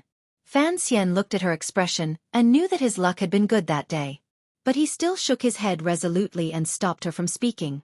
He walked to the red toilet behind the bed and squatted down. Circulating the zhenqi in his body, his finger like a knife, he quietly tore off the bed curtain, crumpled it into a ball, and stuffed it into the hole behind the hollowed brass armrest. Note 3. Note 1. Yuan, Qiaoji's order to win the laurel, sent far away. Note 2. Yuan, Qiaoji's order to win the laurel, sent to Luo Zhenjin. Note 3. Today, the country made of clay, old godmother. Chapter 283. The Baoyue brothel was not as simple as it seemed. Looking at the well-hidden eavesdropping equipment, Fanxian could tell that the owner of this brothel was not only counting on the fact that the sex trade could earn him money, but they were also collecting secrets that the nobles and officials of the capital would never reveal to the public. If Fanxian had not been so attentive, it would have been difficult for him to notice the strangeness of the armrest next to the toilet bowl. Sangwon looked at him with a strange expression. Suddenly, she gritted her teeth and knelt before Fanxian. Fanxian smiled warmly and did not stop her. He had already checked to make sure no one could eavesdrop on their conversation. As for why Sangwon knelt, he could guess, but he would not say it. He sat down on a chair and pulled out a blanket to cover Yen'er, who was still unconscious. He lowered his head and said, "I ask and you answer." Sangwon understood, and with a hopeful expression, she stood up from the ground. She carefully stood in front of Fanxian, but she looked behind him. Fan Xian shook his head. He did not want to spend any more time explaining, but he wanted to reassure her, so he said, "She won't wake up any time soon, and there is no way she could eavesdrop." "Don't worry." Only then did Sangwon nod. Fan Xian did not ask whether or not Tianchong room had collapsed, or what the Baoyue brothel had done to get her there. These were useless questions. Instead, he asked, "Do you have a contract with the Baoyue brothel?" Sangwon was happy. She knew Fan Xian wanted to help her escape, and so she quickly said, "Yes, but they forced." Without waiting for her to finish, Fan Xian continued to ask, "You were sent to serve me today. What did the brothel tell you?" With Sangwen's status, Fan Xian, who was pretending to be Mr. Chen, had no right to make her sing. Sangwen trusted Fan Xian completely, because in her opinion, only the most popular commissioner of the Overwatch Council in the capital could help her escape from this mysterious brothel. Only he could avenge the Tianchong room, which had been destroyed. Without hesitation, she said, "I overheard that the brothel suspected you were an ace from the Ministry of Justice's 13 yamens, and that you were here to investigate the murder case a few days ago. So, they sent Yenner the red card." Fan Xian laughed at himself, thinking that he was in disguise, and yet the Baoyue brothel had somehow managed to smell him. It was just that they had guessed in the wrong direction. Sangwon looked at his expression and explained, "The attendant beside you has the aura of an official. That aura is very frightening." He was naturally referring to Deng Ziyu.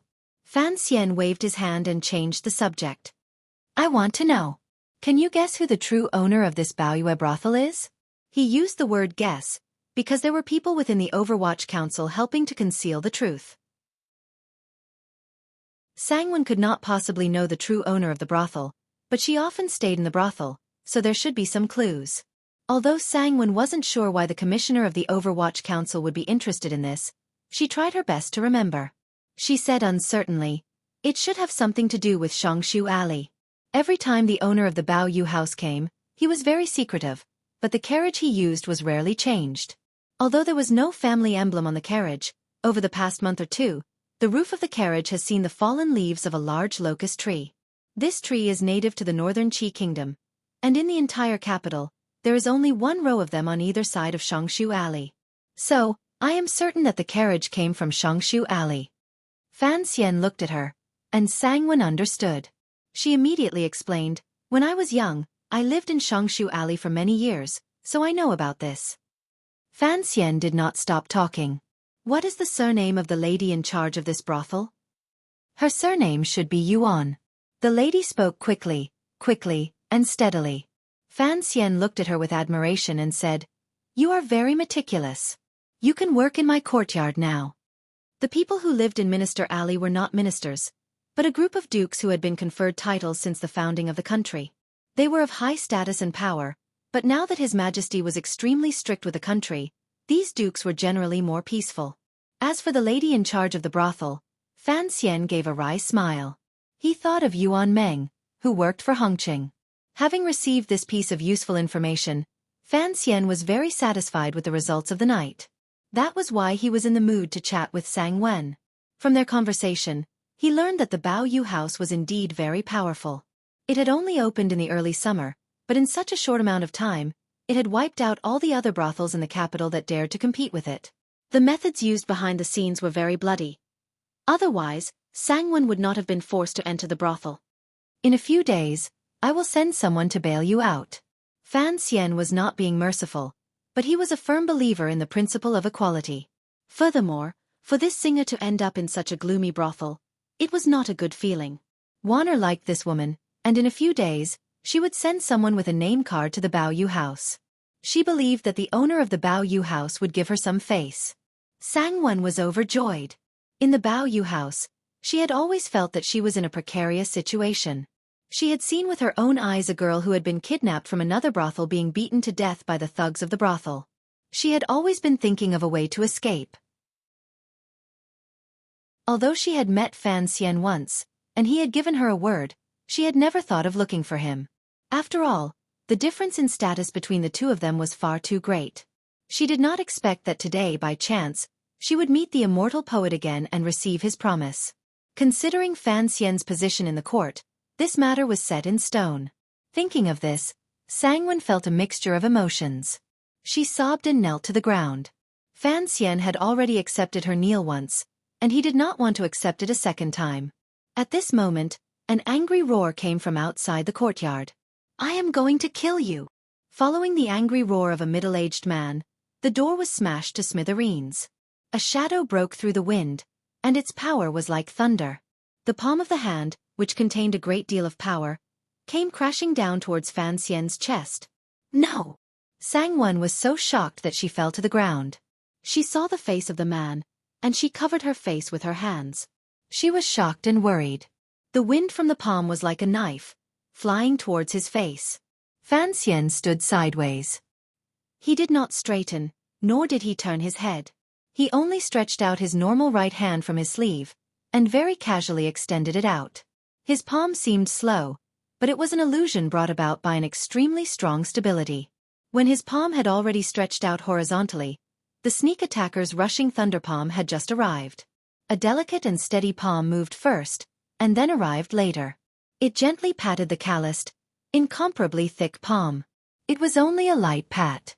A light pat, but it made a loud bang. The sneak attacker, who had come with the power of wind and thunder, came quickly, and flew even faster. He was sent flying by Fan Xian's seemingly casual palm, like a flying stone being thrown by a catapult. The wooden door, which had already been smashed to pieces, was attacked again, and the martial artist's retreat did not stop. He crashed directly into the courtyard door, smashing the thick wooden door into pieces. He fell directly into the water, and made a big splash. Fan Xian stood in the hall with his hands behind his back. He was strangely quiet, as if he had not made a move earlier. Sang-Wen looked at the scene in front of her, and she let out an unexpected cry of surprise. She looked at Fan Xian with eyes full of shock. My God! How could such a gentle and amiable lord possess such vigorous and overbearing true qi? But she did not have time to reflect on Fan Xian's palm. She lifted her dress, and with tears on her face, she rushed to the side of the lake. She did not know if the person who had been hit by Fan Xian's palm was dead or alive. Fan Xian's hands, which were behind his back, were stained with grass and mud. He knew that the person had been hiding on the grass outside the courtyard. He frowned slightly and said, "People like the King of Knives are really reckless people." Since Sang-Wen had a reputation in the capital, there were naturally some people who were devoted to protecting her. Although these Jianghu people could not defeat the Baoyue brothel, they still had to do their best to protect Sang-Wen from being tainted. The warrior from before must have been waiting outside the courtyard for a long time. After the song ended, he did not see Sang-Wen leave the hospital. He was anxious, and because he could not see clearly through the window, he mistakenly thought that Fan Xian was trying to take advantage of her. That was why he could not help but protect her.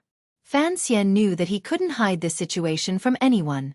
He laughed at himself and walked out of the courtyard with his hands behind his back. Deng Ziyu was already standing guard at his side with a murderous look on his face, but Shi Chanli was probably still drunk. He turned to look at the second leader of the Qinian unit, whom he had personally chosen, and nodded with satisfaction. Not only was he pleased with Deng Ziyu's reaction speed, but he was even more pleased with the palm he had just used. It was only after that palm strike that he realized that his journey from Danzhou to the capital, from Tsong Mountain to northern Qi, and from the many encounters he had had on his way to northern Qi had been a rare opportunity. The pressure of the journey, the fight with Xiao En, the fight on the cliffs of Swallow Mountain outside Shangjing, and the seemingly casual but meaningful interaction with Haitang had finally allowed the nameless martial formula he had been practicing to gradually harmonize with his meridians, which were different from those of the common people. His martial arts training had reached a very stable and frightening level. If it had been before, he feared that this palm strike would have shattered his opponent's right arm, but it would not have been so powerful. Thinking of this, Fan Xian could not help but feel grateful to Xiao En, who was already dead, and to Haitang. Of course, he was most grateful to the old cripple for creating such a good opportunity for him. Uncle Wu Zhu did not need to thank him. He was one of us. The ripples on the surface of the lake had not yet subsided, and it was unknown whether the man was dead or alive. Because of the darkness of the night, even with the light from the lakeside, it was impossible to see the color of blood in the lake. In a very short period of time, the Baoyue brothel reacted. Once again, sounds of joy could be heard from the various courtyards, and the man in the lake was scooped up with a net. The fighters of Baoyue brothel gathered by the lakeside, and a middle-aged woman, who walked with the wind, greeted Fan Xian with a look of fear. She apologized profusely, saying, "I did not protect you well enough. I have frightened you, Mr. Chen. I deserve to die." His face was filled with fear and his words were filled with death. However, his eyes were filled with a probing and cold expression. Chapter 284. Fan Xian saw the woman's eyes flash with a cold light, and he knew that the people of Baoyu brothel had purposely come out late. Even the man had been purposely let into the yard. They must have discovered that he had blocked the eavesdropping device in the room, and they had always been suspicious of his identity. So they played this game to force both sides to reveal themselves. But they only thought he was from the Ministry of Justice's 13 Yamen, and they had not guessed his true identity. If they had, they would not have welcomed him with such a simple ceremony. The unconscious man was dragged to the front of the crowd, and a large patch of grass was wet. The woman said softly, "I heard that a humorous young Master Chen came to this building, but I didn't expect that young Master Chen would have such amazing martial arts cultivation." This was a blatant test. Fan Xian looked at her, but he was too lazy to reply. He walked into the yard. At this time, the door to the yard and the door to the room had been smashed to smithereens, and the warm air inside the room was leaking out. Everything in the hall could be seen clearly. The woman had a suspicious look in her eyes. They had thought that the three of them were experts from the 13 Yamens of the Ministry of Justice who had come to investigate a murder case. That was why they had sent Yen the popular girl, to serve them.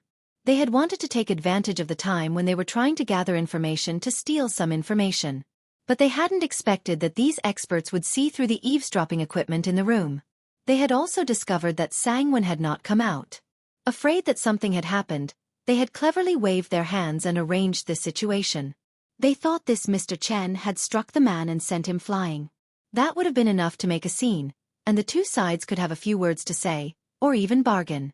Who would have thought Mr. Chen would treat them as nothing, and so coldly walk away? The woman gritted her teeth, and with a face full of smiles, she walked in and said, "The Baoyu brothel's guards were not good enough, and we have startled you. Tonight, the brothel will be responsible for it. Please forgive us." Fan Xian frowned and said, "That's fine. You can leave now." Seeing him respond so casually, the woman grew impatient. She smiled and said, "Mr. Chen, why do you have to keep people at arm's length? When you are outside, you need a few friends." She had already determined that the other party was from the 13th Yamen, so her words gradually became more direct. It was not that Fan Xian was rejecting people thousands of miles away. It was just that the woman in front of him had no right to negotiate with him. He slanted his eyes and glanced at her. "I'm here to play with women, not to make friends." The woman's heart skipped a beat. She couldn't tell the depth of this Master Chen. Her expression softened and she said, "But the gate has been destroyed. Please leave." Fan Xian glanced at her with a not quite there smile and sat back on the bed, too lazy to say anything else. Deng Ziyu said coldly, "My young master doesn't want to move anymore. You can just go and put up a few screens." Open the door for sex? What kind of sick joke was this? Deng Ziyu's face was cold, but his heart felt a little awkward. He was afraid that the girls in the Baoyue brothel would think that his commissioner was a nudist. At this moment, the commotion in the courtyard finally startled Shi Chanli out. As he tied on his coat, he walked over. The girls in the courtyard, whose clothes were in disarray, did not enter the main hall. Instead, they waited outside, listening to the conversation between the woman and Fan Xian. The woman's eyes turned to look at Miss Yen who was sleeping on the couch. Her heart skipped a beat, but then she became happy. Pretending to be angry, she gritted her teeth and said, "This damned girl, how can she still sleep at this time of the year? It's a big crime to neglect a guest." She shouted, "Guards! Drag this girl away and beat her." Fan Xian frowned, but this was seen by the woman. Her face did not change and she coldly said, "Beat this girl to death." She thought to herself, "Is this not enough to soften your resolve?" Fan Xian furrowed his brows again and slowly opened his mouth to say, "You're yelling about beating and killing in front of me.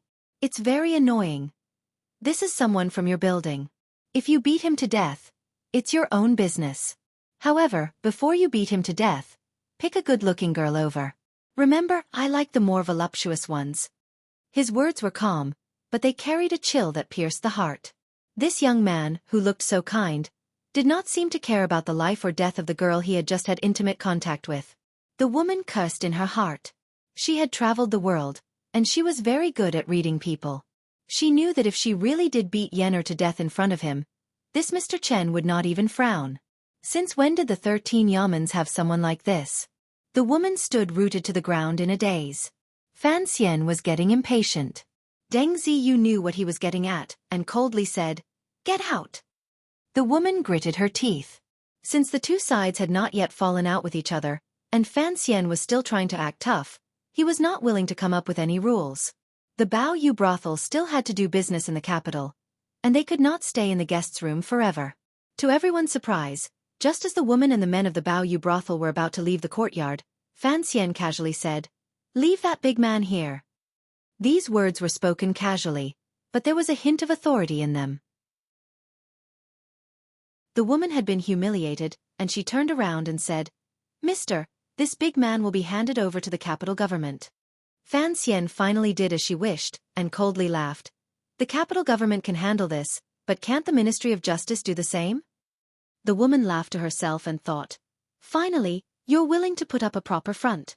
But before she could say anything, she heard Fan Xian say, "This Sang-Wen, I want her." The Bao Yu brothel had only been in business for a few months, but the power behind it was very strong. The woman knew that her boss had a relationship with the Overwatch Council, and so she was not afraid of the Ministry of Justice. Hearing these rude words, for some reason, she was angry. She coldly said, "Miss Sang's ransom money is very expensive. Mr. Or rather, sir, although the 13 Yamens are not the same as the government, the only people in the Ministry of Justice who can afford it are the ministers and the 2 vice ministers. May I ask who you are?" Fan Xian raised an eyebrow and said, "I am not who I am. It's just that I like to hear Sang-Wen sing. I can afford to pay her 200 taels of silver." The reason why he wanted to bail Sang-Wen out of the brothel was because she already knew he had a conversation with her in the room. If he allowed Sang-Wen to stay in the brothel any longer, he was afraid she would become a corpse at the bottom of the lake. The woman was so angry that she started to laugh. She coldly laughed and said, "Good, good, good. It looks like you are using your authority to pressure us. It looks like you do not know the depth of the lake in the capital. Enough chit-chat."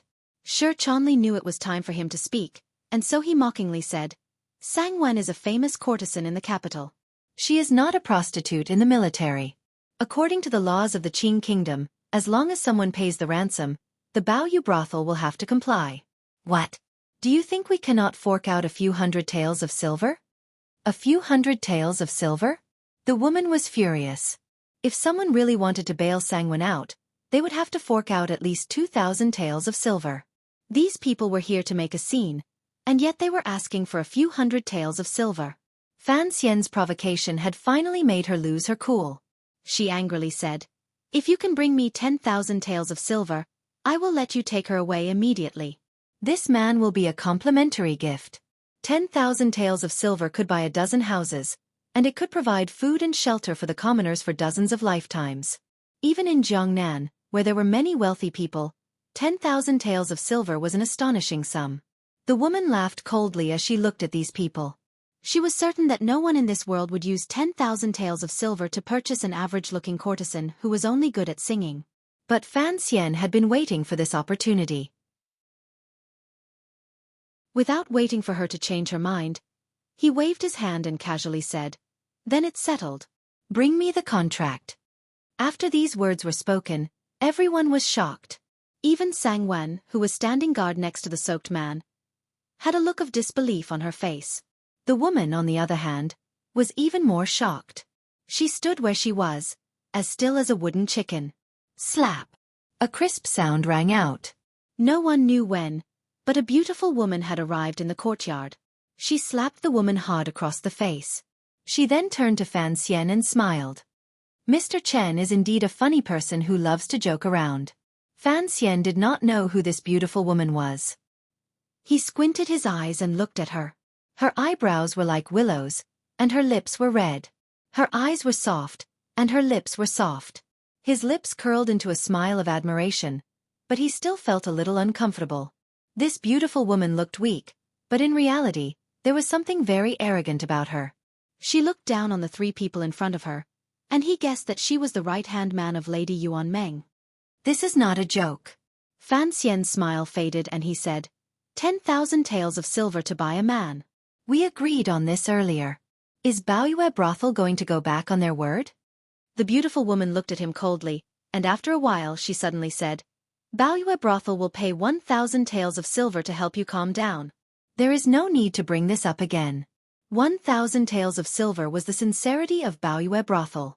But Fan Xian looked at the woman's face, which was full of disdain and charity. He mocked, Tonight is fun, so why would I be surprised?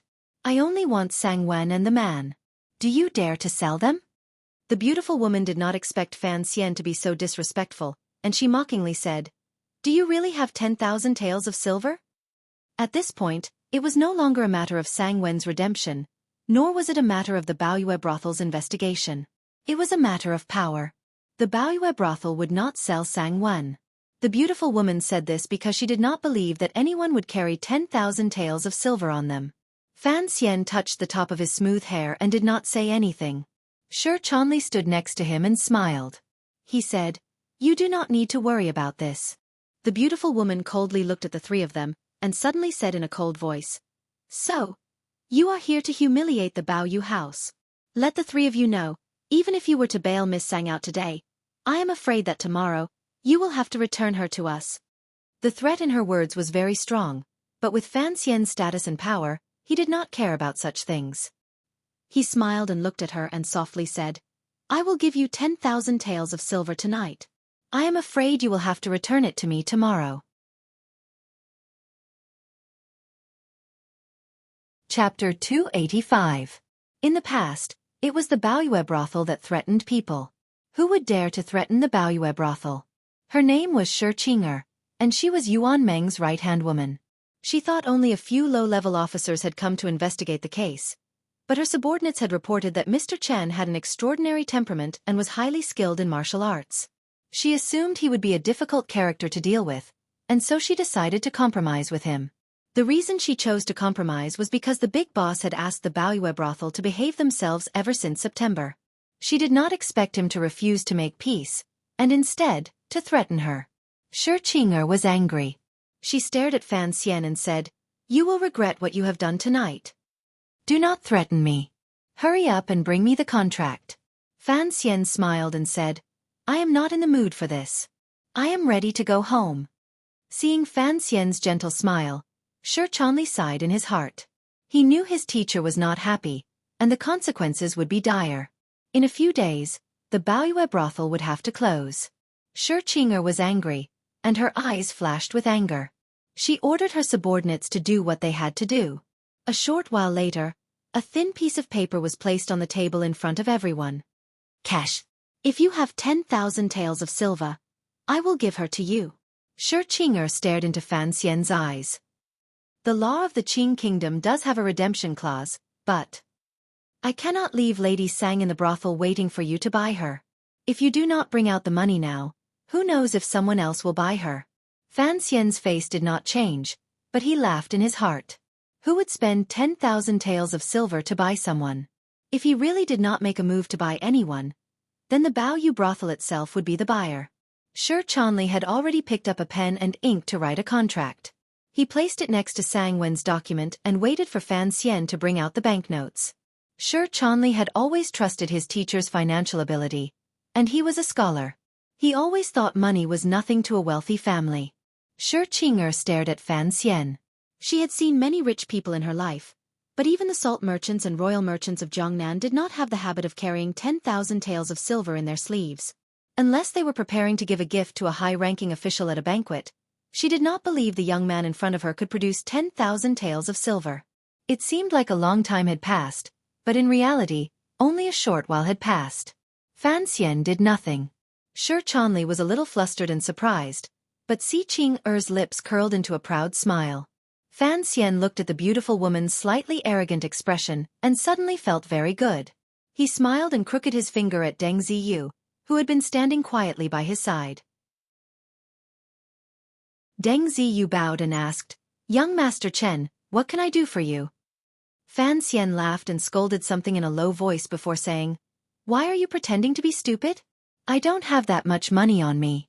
I'm borrowing it from you. Deng Ziyu looked embarrassed. Although he didn't know why the commissioner was so sure that he had over 10,000 taels of silver in his pocket, he quickly reached into his pocket. After searching for a long time, he pulled out a pouch that was tightly tied to his undergarments. The pouch was simple, and the inside was slightly bulging. Everyone in the room looked at each other in dismay as they watched Deng Ziyu pull out a stack of banknotes from the ordinary pouch as if he was digging his heart out. Deng Ziyu placed the banknotes on the table and counted them with a pained expression. He picked up 10 bills and handed them over to Xueqi. Xueqi could no longer keep her face straight. In her hands were 10,000 taels of silver, and her mouth was wide open in shock. Her heart was so shocked that she couldn't speak. In her heart, this young man may have been the son of a wealthy family, but even his follower had 10,000 taels of silver on him. She held the banknotes in her hand and looked at Fan Xian's calm face. She was shocked and thought, what kind of god is this? Fan Xian did not pay attention to the way she looked at him. He gently touched the unconscious Yener behind him. His fingers slid across her neck a few times, as if he was flirting with her. Yener slowly woke up and covered her mouth with her hand. She yawned, and it seemed that she had slept well. Let's go. He spoke gently and took the lead to get up and walk out of the courtyard. Behind him, Deng Ziyu helped the drenched assailant, whose life and death were unknown. Shi Chanli helped Sang Wen, who had been traumatized, and followed Fan Xian out. Not long after, this group of people of unknown origins followed the lanterns of the thin river and disappeared from the Baoyu brothel. Xueqi's fingers tightened, and the 10 banknotes were crumpled. She couldn't bear to part with such a large sum of money, so she carefully tucked them into her bosom. She looked at the back of the group of people and said, "Keep an eye on them." The Baoyu brothel had 2 mysterious owners, and Xueqi belonged to the second owner's faction. She was known to be very cruel. At this time, Yener frowned and walked forward. Her head was a little dizzy, and looking at the scene in the room, she knew that she hadn't simply fallen asleep. It seemed that the young Mr. Chen, with his kind smile, was indeed a powerful character. Xueqi flipped her hand and slapped her across the face. No one expected that Yener would coldly dodge. She looked at Xueqi and asked, "Sister, why did you hit me?" Xueqi gritted her teeth and said, "You useless little bitch. I asked you to come and get information, but you ended up sleeping through the night." Yener's eyes swept across the room, and she was able to guess what had happened. She coldly laughed and said, "I am useless, but if you were really capable, why would you allow these people to take Sister Sang away? You will have to explain this to Yuan Ming." Ha! Xueqi stared at Yener's beautiful face, and with disdain she said, "Don't think that just because the big boss likes you, you will dare to be rude in front of me. The Baoyu brothel is open for business, and of course, we cannot afford to have a conflict with our customers. There will be a solution to this later." These 2 ladies were the most popular figures in the Baoyu brothel, and so when they spoke, they were both powerful and unyielding. The subordinates quickly retreated from the room, afraid that they would be caught in the crossfire. After a while, Yener smiled and said, "Don't forget, the big boss wants you guys to behave yourselves. Don't do anything that goes against the law." "Going against the law?" Xueqi coldly laughed and said, "In the capital we are the law." Yener raised an eyebrow and pretended to be confused. She said, "Oh, the person who came today must be someone powerful from the 13 yamens. The 13 yamens are T. Xueqi looked murderous. In the entire capital, there aren't many people who are willing to hand over 10,000 taels of silver without a care in the world. He has flipped over the stone boards of the Ministry of Justice, and broken all the fire rods, and yet, he hasn't even been able to find a few silver coins. I think that person must be the son of some noble family." Yener was shocked. She didn't expect Mr. Chen to have such a high status. Thinking back to what he had done, she felt a little lost. Xueqi looked at the flirtatious expression on her face and scolded, "You little bitch, don't be so flirtatious. Don't make the big boss unhappy." Yener, hearing this, was not afraid. She coldly laughed and said, "Big sister, you arranged for me to accompany a customer. Aren't you afraid that the big boss will be unhappy?" Xueqi coldly laughed and said, "Mr. Chen is about to become a dead man. What does that have to do with him?" Hearing this, Yener was shocked. Her eyebrows furrowed and she quietly said, Are you going to kill someone again? If he dares to humiliate the Bao Yu brothel, of course he won't have a good life. Xueqi's face was full of coldness and arrogance. Even if I don't kill him because of his identity, I will at least kill that Sang bitch. They can only blame their bad luck. Today, the brothers of the second boss are playing in the brothel. After Yan heard this, she sentenced Mr. Chen and his people to death. Although she didn't know the identity of the second boss, she knew the brothers of the second boss. They were arrogant throughout the capital. Even if Mr. Chen was a relative of some noble family, and he could survive the night, the people around him would be doomed. She couldn't help but sigh and say, "They are always so reckless. If one day the court investigates, I'm afraid none of us will be able to survive." Xueqi looked at her with disdain, as if she was mocking her cowardice. She said, "We have the support of the most popular man in the court, and we have the support of the palace. Who do we have to be afraid of?" After leaving the Bao Yu brothel, Sang Wen's face was full of tears. She bowed to Fan Xian. Fan Xian couldn't bear to see such a scene unfold, so he said a few words of comfort and quickly climbed into the carriage. The two carriages followed the street in front of the Bao Yu brothel and headed for the light. The carriage didn't take many steps before it came to a stop on a long street. Fan Xian lifted the curtain of the carriage and looked forward.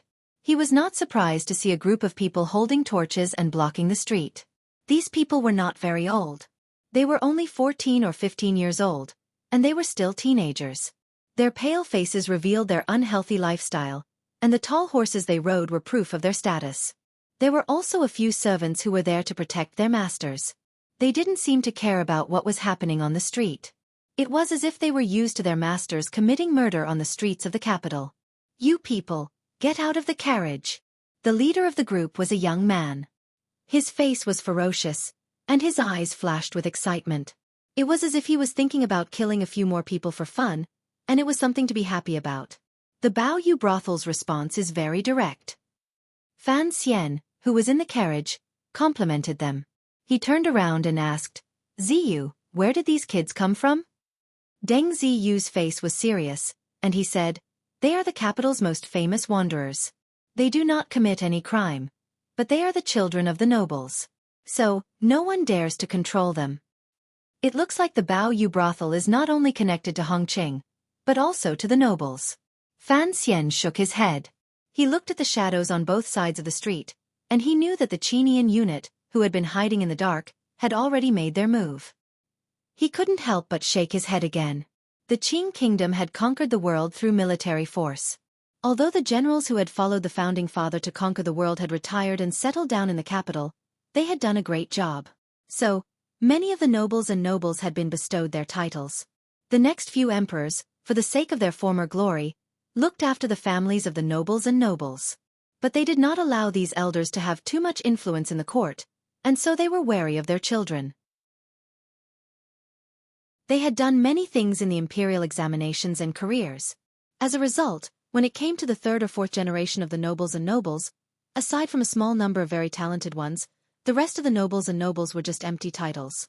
These people were often in their teens, and their families were wealthy. The court looked favorably upon them, and so they coveted the pleasures of the world. They had nothing else to do, and so they were young and hot-blooded. They bullied men and women in the streets, and they were very arrogant and bored. Often, if there was a disagreement, they would pull out their swords and kill each other.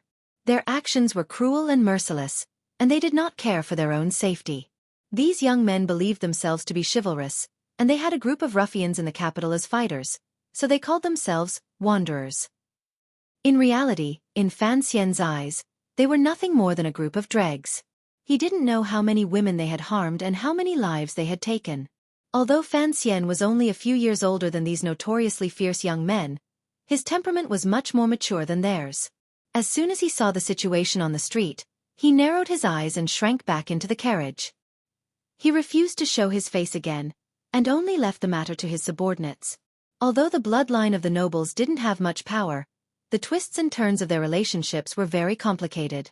Even Fan Manor and Duke Lu's manor were related. How could he get away from this? Fan Xian thought that if he didn't have to do it himself, that would be the best choice. "Smash that carriage for me!" The leading young man shouted excitedly, urging his horse forward. Behind him, a large group of young men rushed toward Fan Xian's carriage with strange cries. In their hands were the straight swords commonly seen in the capital, and they waved them incessantly. They were as excited as a group of small sharks that had smelled blood. Sangwen shyly glanced at them, and then quickly retracted her head. She clutched the hem of her dress, and her body trembled a little. She gritted her teeth and didn't make a sound. Fan Xian looked at her, and didn't say anything. He opened the curtain a little, and looked at the fierce young men rushing toward him on horseback. He thought that the security of the capital was getting worse and worse. But the capital's magistrate was the second prince's man, and these young men had sensitive identities, so no one dared to do anything. But looking at the excited expressions in the young men's eyes, he still felt as disgusted as if he had eaten a fly. Because in the eyes of these young men, and even a little childish, there was a kind of indifference to life, contempt for the lowly, and a perverted love for the smell of blood. Fan Xian was someone who had come into contact with death since he was a child, so taking someone else's life was not scary. In fact, he was quite calm. But he had always been careful not to revel in the process of killing people. On the contrary, he was a person who treasured life, and was very happy to have the rest of it. Plus, he thought that tonight, he only wanted to use public money to relax. And yet, as the commissioner of the Overwatch Council, he had been reduced to fighting with a group of hooligans in the middle of the street. It was very embarrassing. So, Fan Xian was very unhappy.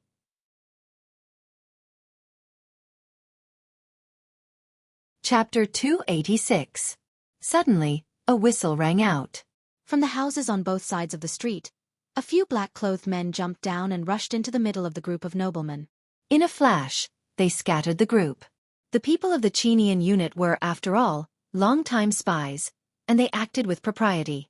They only called out to the other side's horses, and in a moment, the youths all dismounted.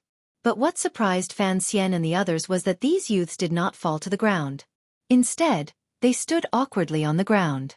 It seemed that the martial education of the next generation in the Duke's manor was quite effective. F***CKU. Cut them down. The leading youth was only about 14 years old, but his face was full of fierceness. Seeing that there were suddenly a few more people on the other side, he was not afraid. These youths had run amok in the capital for a long time. When had they ever been afraid of anyone? He held a knife in his hand and slashed at the black-clothed man closest to him. The knife was sinister and ruthless. This subordinate of Fan Xian knew the noble status of these youths. Seeing that the other side's chest was wide open, he did not dare to hand over his knife. The other side was clearly so young. How could they use such a method of mutual destruction? He dodged to the side, but his left shoulder felt cold. He had been cut open. The youth laughed arrogantly. These people know who we are. They won't dare to do anything. Brothers, kill to your heart's content. There were many of these youths. Even an elephant could not withstand the entanglement of ants. Furthermore, the people of the Qinian unit all knew the other side's identity, so it was not convenient for them to deal heavy blows. The youths, on the other hand, were used to running amok on the streets. They knew that the people of the court would not dare to kill them for the sake of their grandfathers. So, they used this opportunity to use mutual destruction. Furthermore, they were quite strong. For a moment, the Qinian unit was thrown into confusion. Although some youths were knocked unconscious by the people of the Qinian unit and fell to the ground, the two sides were basically evenly matched. The clanging of knives and swords rang out in the darkness of the long street. The servants holding torches also drew close. There was a little light, and their faces were full of disdain. They were not worried at all. In the carriage, Fan Xian watched this scene, and his expression gradually darkened. He knew that the Qinian unit was his personal bodyguard. Even if they were not as powerful as Gao Da's Tiger Guards, they were more than enough to deal with these young nobles. But these officials of the Overwatch Council had served the court for a long time, and they couldn't do anything to these damned wandering heroes. Although he knew that his subordinates were afraid of causing trouble for him and that the Qinian unit would rather risk his life than let these youths lay a finger on him, he was very unhappy to see his trusted subordinates fight so vexedly and those youths being so arrogant. It was just like how he felt in his previous life when AC Milan was overturned by Liverpool. Nonsense! Fan Xian walked down from the carriage and cursed angrily. His voice was mixed with his tyrannical Xueqi and spread throughout the battlefield on the long street. The battle, which had been separated into several areas, was temporarily stopped by this shout. The members of the Qinian unit took advantage of this opportunity to retreat to the side of the carriage. It was only their first encounter, but there were already 2 people injured. Fresh blood flowed from their bodies. For one, the Qinian unit did not dare to be too ruthless. For another, it was because the youths were too ruthless. Each knife was stabbing toward a fatal spot. Fan Xian looked at his subordinates. A helpless expression rose to his face. When we were fighting the northern Qi people, why didn't I see you all so useless? The subordinates lowered their heads in shame. Their chests rose and fell continuously. They were not satisfied. They thought to themselves, how could these little bastards be a match for me? But, damn, these little bastards were too ruthless. It was impossible for them to personally kill the grandsons of the dukes. If they fought, they would be at a disadvantage. At this time, Deng Ziyu also got down from the carriage. His face was ashen as he watched the youths coming closer and closer. The youths were laughing arrogantly and holding their blood-stained knives. They looked at the people around the carriage like they were chickens waiting to be slaughtered. Sir, their identity is a bit. Don't worry, we will handle it well. Deng Ziyu looked at Fan Xian's increasingly ugly face and explained in a low voice. Fan Xian was so angry that he laughed and said, Identity? I only know that they are a group of thieves who blocked the road and got themselves injured. If this gets out, people will laugh at us to death. Hey kid, what are you talking about? The leading noble young man had already approached the carriage on horseback, and the trace of hostility between his eyebrows was even more obvious. Hand over the girl in your carriage, and let your useless subordinates break one of their own arms, and I'll let you go today. Fan Xian looked at him and then turned his head. The noble youth darkly said, You pretty boy. I am talking to you. Hand over the girl. How dare you oppose the Baoyue brothel? How do you want to die? Do you want to try out our newly invented giant stick punishment? His words were obviously obscene and insulting, and the arrogant youths roared with laughter in unison. Fan Xian did not pay attention to the young man's exclamation. He squinted at his subordinates and continued to say, As long as it is an enemy, you must be ruthless. It does not matter if it is an enemy outside or an enemy inside. Have you not learned this before? Did you think following me was easy, and so you gave it all back to the old cripple? Seeing the young man in front of the carriage ignore his question, the noble youth was angry. His anger rose, and he completely forgot what the Baoyue brothel had told him to do. His mouth was full of profanities, and he lashed out with his horsewhip toward Fan Xian's head. The 2 of them were still some distance apart, and the horsewhip was only a few feet long. It could not reach Fan Xian's head, so it was probably just a threat. Fan Xian's eyes flashed with the shadow of the whip, and with a flash of coldness, he raised his left hand. Ah! A scream pierced the night sky. The noble youth's horsewhip had long since fallen to the ground. He held his wrist and howled in pain. A black crossbow bolt had shot out like a ghost, piercing through his palm. Fresh blood dripped down the youth's palm, and the surrounding youths were all dumbfounded. God! Fan Xian dared to use a crossbow bolt. He dared to use a crossbow bolt to shoot at them. Did he not know who these people were? Although these youths had committed many crimes, and had killed many people before, they lacked respect for life.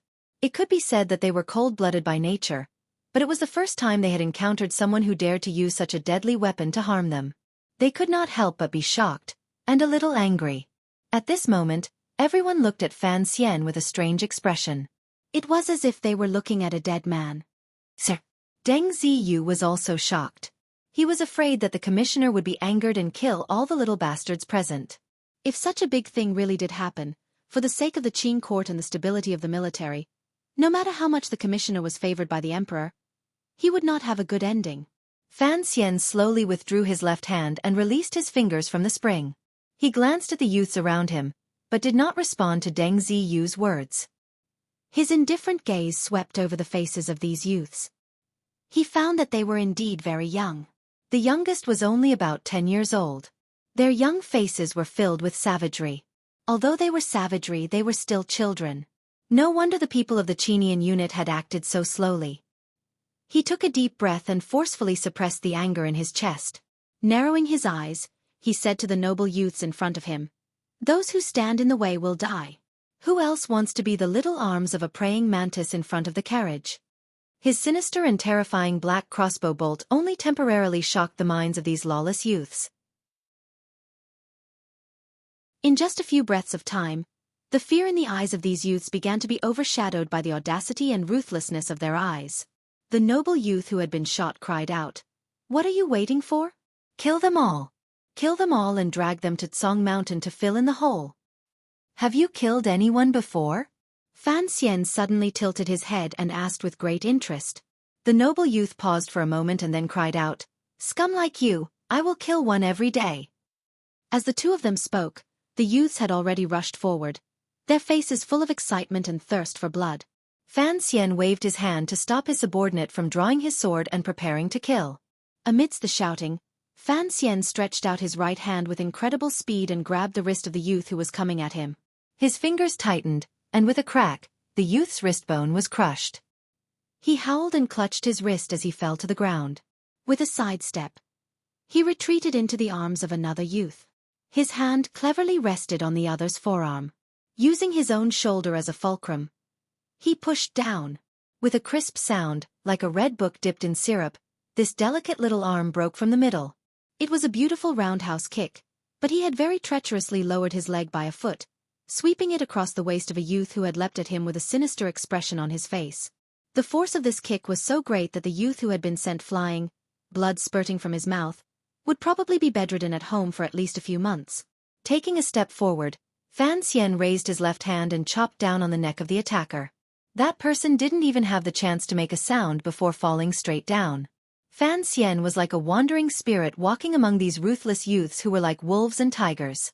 Every now and then, he would strike down one of them.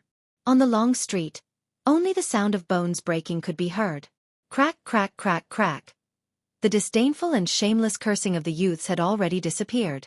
An atmosphere of fear, as more and more people fell, gradually spread outwards. A few youths at the outermost edge had already begun to sneak away towards the end of the long street. Crack, crack, crack, crack. It was like the sound of the night watchman. There was no king of hell in this world, but the youth still felt that the sound of bones breaking was like the merciless and cold beating of a drum. Everyone in the Qinian unit, including Deng Ziyu, stared wide-eyed at the scene. Their eyes were full of admiration and respect. Although they could also beat back these youths, they certainly wouldn't be able to do it as cleanly and efficiently as Fan Xian. His strikes were ruthless and accurate, injuring the opponents so they couldn't get up, but not taking their lives.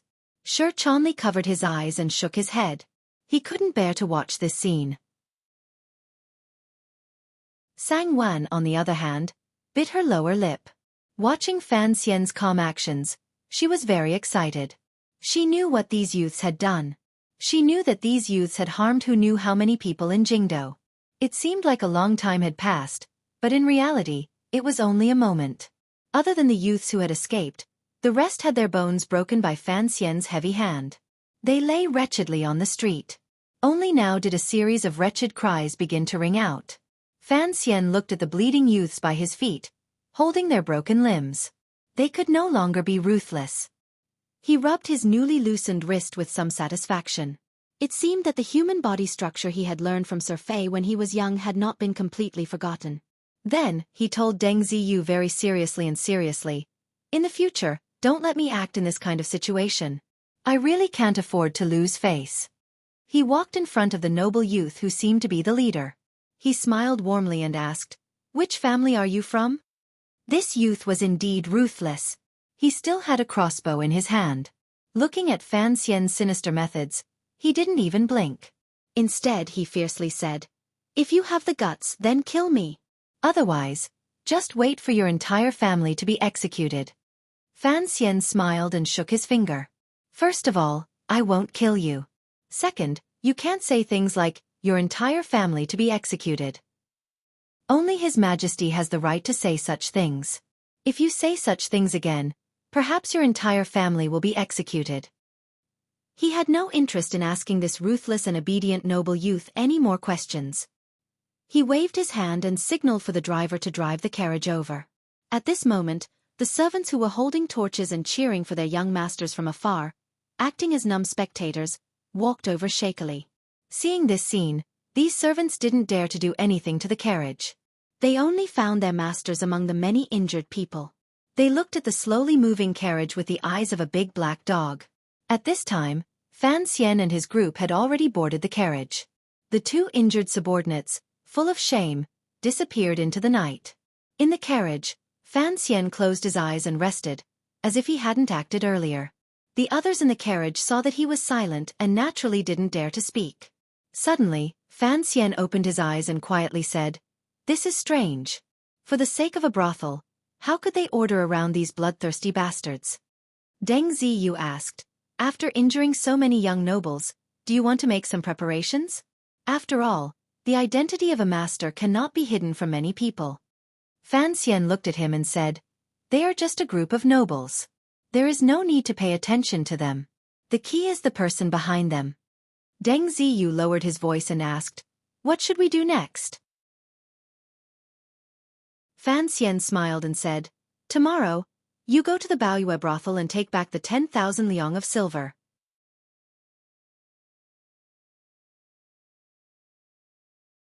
Chapter 287. The carriage followed the quiet streets of the capital and made a few turns. Suddenly, there was a sharp noise coming from a house on the side of the street, but it was not very loud. Deng Ziyu turned his head and reported, "The servants that were following us have been knocked unconscious. The road is clear." Fan Xian smiled wryly and nodded. He said, "Speaking of which, it is strange. Although you were personally chosen by Wang Qinian, I have looked over your records. You are good at following and hiding. How could you have made a move? How come you did not have the authority and prestige of the Overwatch Council?"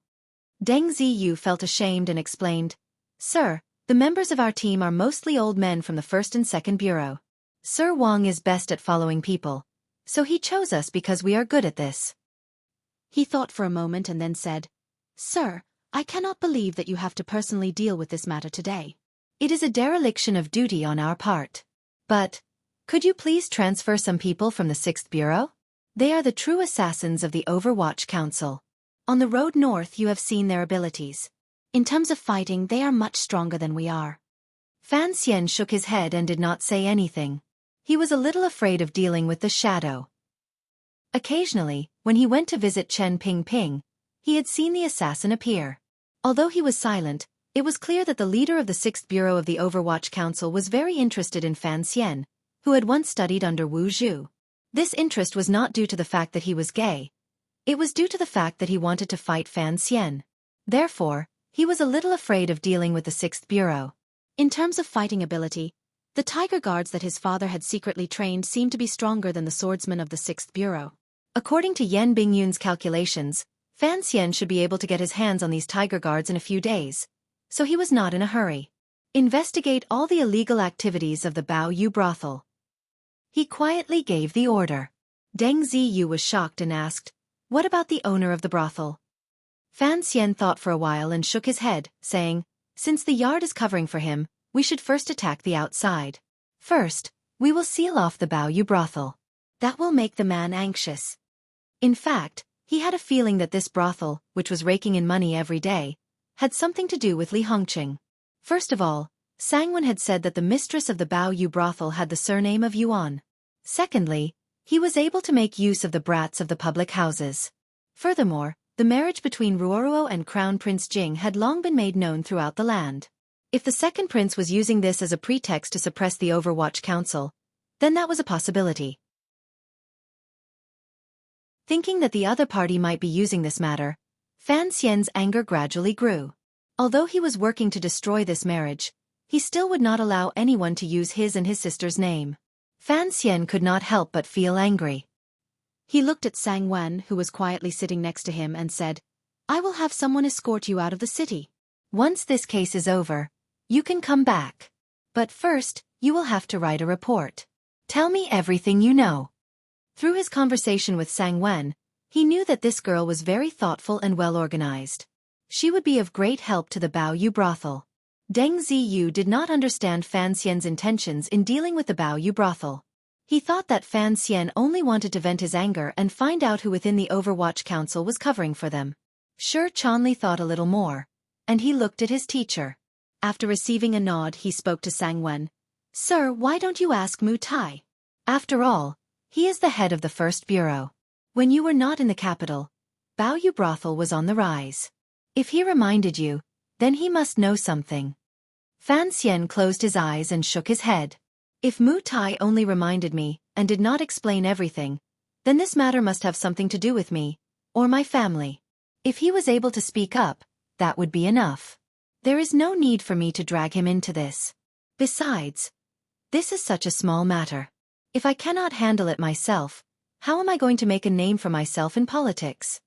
The carriage fell silent, and the atmosphere was a little strange. After all, everyone had just witnessed Fan Xian strike like a ghost. Now they looked at this man with a gentle smile on his face, and it felt strange. Fan Xian's martial arts skills, ever since the Nyolan Mountain incident last year, had been known to the world. But the people who had actually seen him fight were few and far between. That was because those people were all dead. So a scene like this one was very rare. Although Fan Xian had warned Mu Tai not to imitate Wang Qinyan's style of flattery, and Deng Ziyu had been listening to him, he could not help but imitate his predecessor's style of doing things. He carefully asked, Sir, earlier in the Baoyue brothel, why were you so certain that I had so many banknotes on me? Fan Xian lazily opened his eyes and smiled at him. He said, Last time, the Cui family gave you 20,000 taels of silver. You said you were worried about your subordinates spending money, so you only gave each of them 100 taels of silver. Here is 3,200 taels of silver. Then, you gave 5,000 taels of silver to Wang Qinyan's family. That leaves you with 11,800 taels of silver. He closed his eyes and said, You are a thrifty person. Food and clothing are all paid for by the public purse. You even gave Mr. Peng's son's wedding a red packet of 5 taels of silver. After the wedding, you complained to me a few times, saying you wanted to put a stop to this unhealthy practice. It looks like, at the very most, you can only earn 2 taels of silver a month. You and Wang Qinyan are not the same. You have never married, and you are a single man. Where would you put the remaining 10,000 taels of silver? You are such a cautious person. Of course you would not leave it at home. Of course you would carry it with you. Fan Xian laughed and patted Deng Ziyu on the shoulder. But being thrifty is one thing. The widow next to you is not willing to take her in. Then, you should make a few pieces of jewelry. Don't let a woman think you are stingy and stingy. The Overwatch Council cannot afford to lose face like that. The people in the carriage all laughed. Deng Ziyu looked embarrassed and explained, Sir, about this silver, I reported it to you before I distributed it. 100 taels of silver is not a small amount. Fan Xian laughed and said, If you are so stingy, how can you be so generous to the Wang family? He is not your superior right now. Deng Ziyu was silent for a moment, then said, Sir Wang. He is in northern Qi. I always think that if there is a problem, his family will need the silver. Fan Xian did not expect him to say something like this. He sighed and felt a little touched.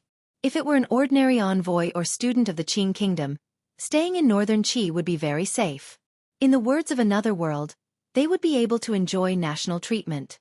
But for a spy like Wang Qinyan, who knew what would happen to him in the future? Shi Chanli asked, Are we really going to the Baoyu brothel tomorrow to ask for the silver? Fan Xian was thinking about Wang Qinyan, who was far away in a foreign land. He thought about the recent news that Si Lily had entered the palace, and his feelings were complicated. Hearing this, he became angry. The Overwatch Council worked hard for the court, but the princes and nobles in the court were fighting each other fiercely. They even wanted to drag the council into these muddy waters. It was truly a bit hateful. Of course I am going. He looked at Deng Ziyu and coldly said, Reveal your identity. Earlier when I was talking to that woman, she said that I had ransomed Sangwan from the Baoyu brothel, and that I would return her the next day. But then they came to take her.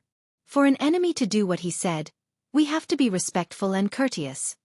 Since we said we would get the 10,000 taels of silver tomorrow, then we must get it back, he said without any hesitation. Tang Zijing received the order and prepared to send Sangwan to the estate outside the city the next day, when the city gates opened. After taking care of these matters, Fan Xian returned to his room. Inside the quilt, Wana saw the worry on his face. She felt sorry for him and asked him what happened. Fan Xian did not hide it from her, and he told her what had happened. Of course, using public funds to buy a prostitute was an opportunity to investigate the case, and it was very open and aboveboard. Warner looked thoughtful and said, "There is something strange about this." Fan Xian nodded and said, "I think so too." Warner had lived in the palace for a long time, and she did not know much about the public houses in Shongshu Alley. After all, their status was different, so she said, "Tomorrow, find a chance to ask Xija's mother. Lu Shi grew up in Shongshu Alley, and her family is a public house. She should be able to get some information." Fan Xian's heart skipped a beat, but he immediately denied his own suspicions. Lu Shi was a shrewd and ruthless person, and she would not drag him down while he was still popular. He now had a better understanding of Lu Shi. This woman had always put the interests of Fan Manor and his father first. "Are you going to the Baoyu brothel tomorrow?" Warner frowned and said, "Those children are notorious in the capital. Although you are not afraid of them, you still have to be careful." Fan Xian shook his head and said, "Do not worry about me. I have always been wary of such things." He smiled warmly and said, "When I was a child in Danzhou, what I wanted to do the most was to beat up the hedonistic young masters on the street. But I never got to do that. I never thought I would be able to satisfy my childhood fantasies tonight." Warner gently touched his chest and said, "Danzhou? You must be the biggest hedonist there is." Fan Xian did not respond. He said, "The scariest thing in the world is not a cold-blooded killer. It is those rich and powerful young men who love to kill without asking for a reason. Because a killer must have a reason to kill, and these rich and powerful young men are just reveling in the excitement. If babies could kill, then they would do it for a drop of milk, because babies are at their most instinctive stage. They do not feel guilty, because they do not understand anything. Therefore, the younger the young nobles in the capital, the less reverence they have for the court and the world. The more ruthless they are, the more daring they are. Once this opening is loosened, it will be like the dam in Jiangnan this year, unable to be blocked again." He shook his head and thought of the ruthless young men who fell at his hands. The deepest worry in his heart floated to the surface in his clear eyes. That night, the fight on the street immediately startled many people. The capital government, which was responsible for the security of the capital, bore the most pressure. The young bullies who ran amok on the street, relying on their family background and the generous treatment of the government, had always been ruthless and lawless. This time, they had stopped the street for a fight and ended up in such a wretched state.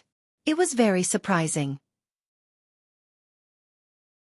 The official in charge of investigating the case, after seeing the injuries of the youths with broken bones and tendons, was shocked. He felt a trace of fear and suspicion towards the culprit, Mr. Chen. It was obvious that the culprit did not care about the power of the dukes. Where did this ruthless person come from? Just as Deng Ziyu said, Fan Xian's identity could not be hidden from everyone in the capital. After the details of that night's events were spread out, although the capital government had not yet found out who this Mr. Chen was, the smart ones were able to smell a familiar scent from the men in black who jumped out of the houses on the street. Everyone knew that the young commissioner of the Overwatch Council had a group of people called the Qinian Unit. Let Yuan Meng come back.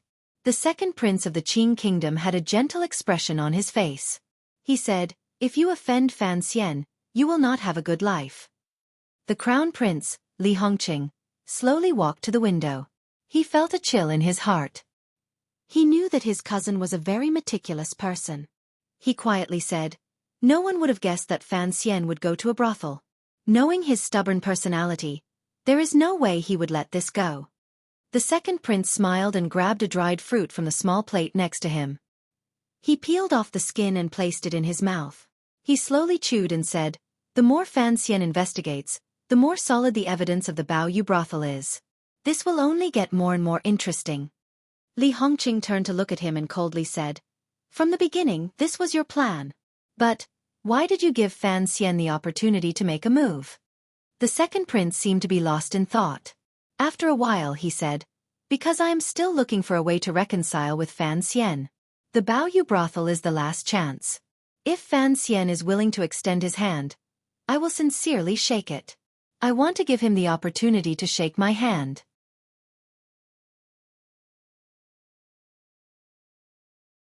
Chapter 288. The capital government was restricted by the second prince's warning, and they knew that the owner of the Bao Yu house had a close relationship with the notorious young thugs of the capital. So they turned a blind eye to the Bao Yu house. The Overwatch Council, however, did not have such concerns. Although they did not have the power to investigate the civil affairs of the capital, they used the excuse of investigating the capital government's malfeasance to find a lot of relevant information. Fan Xian sat in his study and looked at the case in front of him. He could not help but frown deeply. There were two owners of the Bao Yu house, and they were very mysterious. Not many people had seen them before. As for the way the Bao Yu brothel did things, they were indeed extremely daring. They did things ruthlessly and ruthlessly. They had only opened this spring, and it had only taken a few months for them to use both force and money to shut down the businesses of the other brothels. They had forcefully taken many famous prostitutes into the brothel, and their reputation had suddenly increased. In his trip to the Bao Yu house, Fan Xian could tell from the details that the owner of the brothel was a master of business. But under the methods of a normal merchant, there was a dark side to this business. Mu Tai was right.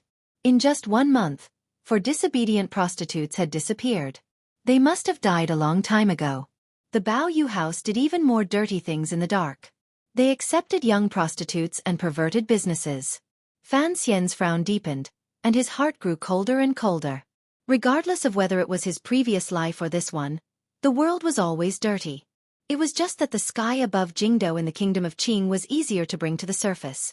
The nobles relied on the power and position in their hands to endlessly exploit and oppress the common people. Just like what happened with Baoyue brothel, in the officialdom of Jingdo, it was not an exception, nor was it the first. It was a method that all the nobles were used to accumulating wealth. In regards to the poor, the lowly, and the unjust, in the past, Fan Xian was more of a bystander.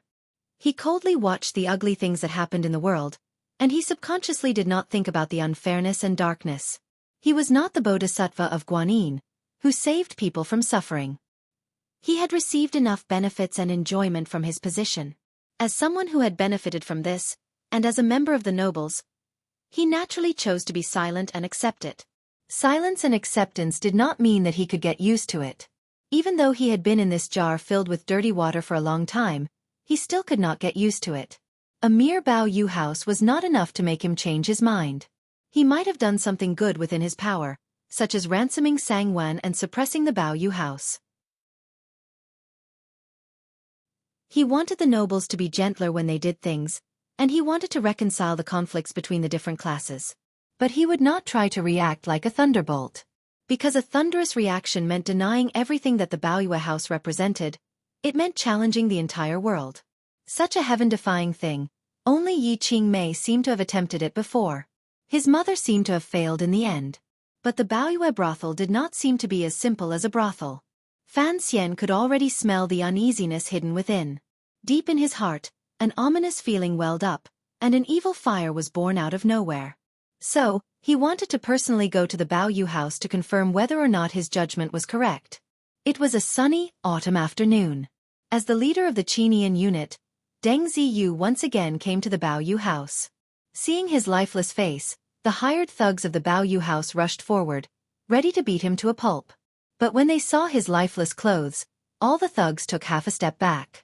It was as if they were afraid of the coldness that seeped out of his clothes. Deng Ziyu was wearing the uniform of the Overwatch Council, so his identity was different. The Baoyue brothel believed that they had the backing of the Overwatch Council, so they would not do anything to offend the Dragon King. They immediately sent out a person of status to respectfully welcome Fan Xian into a quiet room on the 3rd floor. There was a curtain in the room, so it was impossible to see what was behind it. Beyond the curtain was a round table made of Qingzhou stone. It looked very noble. Si Qinger was full of smiles as she welcomed Deng Ziyu to the table and sat down. She said, "Sir, you are from the Overwatch Council.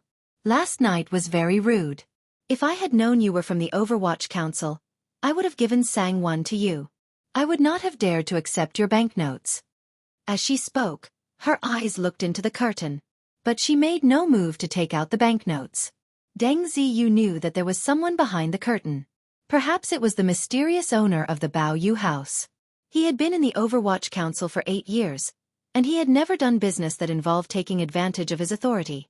But Fan Xian had forced him to take back the 10,000 tael banknotes, so he had no choice but to make another trip. After a moment of consideration, he coldly laughed and said, "Lady Xueqi is very polite. It is just that last night when I left the house, I bumped into a few dogs. Today, I am here to ask if these dogs belong to the house." Xueqi's face did not change, but she was a little worried. Last night, she thought they were from the 13th Yamen. She did not expect them to be connected to the Overwatch Council. The brothers of the second owner used to run amok in the capital, but last night, they were beaten to a pulp by this man. Today, the man had come to her door again, and his words were sharp and unkind. It seemed that it would be difficult to resolve this peacefully. It was a shame that time had been tight, and she had not been able to find out the man's bottom line. Because of some reason, the Bao Yu house did not expect Mr. Chen to be Commissioner Fan. But she still did not think much of the mysterious Mr. Chen, and she would not spit out the 10,000 tael banknotes. This was because the person behind the curtain had given her enough confidence. Xueqi's face turned cold, and she coldly laughed and said, "Sir, you are very funny. Since when did the Overwatch Council become involved in the business of a brothel? Shouldn't this be the business of the capital government? If you were bitten by a dog, you should be careful not to get sick. You should go home and rest. Why are you here to take care of our business?" She smiled and said, "Sir, you are very fierce." Deng Ziyu's face was stern, and he said, "Stop talking nonsense. If you do not give me an explanation for what happened yesterday, I will tear down this broken brothel of yours." He had been ordered to come here, and he felt very uncomfortable. But his long years of working in the Overwatch Council made his words sound cold and oppressive. Behind the curtain, someone coughed. Xueqi's face darkened, and she slapped the Qingzhou stone table. She angrily shouted, "I don't know where this bastard came from. How dare he come to the Bao Yu house and extort money from us? The contract was written clearly. You have forcefully bought Sang Wen, and yet you are not satisfied? If you do not leave, I will strip you of all your clothes and throw you out the door. I will let everyone in the capital see how ugly you are." Deng Ziyu stared into her eyes, and his ears listened to what was happening behind the curtain.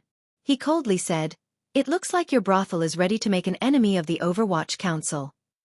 It was just a brothel, and it did not have the right to make an enemy of the terrifying Overwatch Council. But Xueqi did not panic. She coldly laughed and said, "Do not use the Overwatch Council to scare me. The 6 departments and 3 departments may fall for it, but the Bao Yu house will not." Deng Ziyu laughed and said, "You have guts." He stood up, looked coldly behind the curtain, and waved his sleeves, ready to leave. "Stop right there." It had been quiet, and only 2 coughs could be heard from behind the curtain. Finally, someone spoke. The voice was young, but it carried with it a sense of disdain and power. The green curtain slowly opened, and the owner of the Bao Yu house, who had never seen an outsider before, finally appeared in front of the world. Deng Ziyu turned his head, and his eyes narrowed. He did not know who this person was. He did not expect that he would meet with him. He looked at the young man behind the curtain, who was wearing light yellow clothing. Deep in his heart, he felt it was ridiculous. The Bao Yu house was the largest brothel in the capital. It was a brothel that opened its doors every day to welcome customers.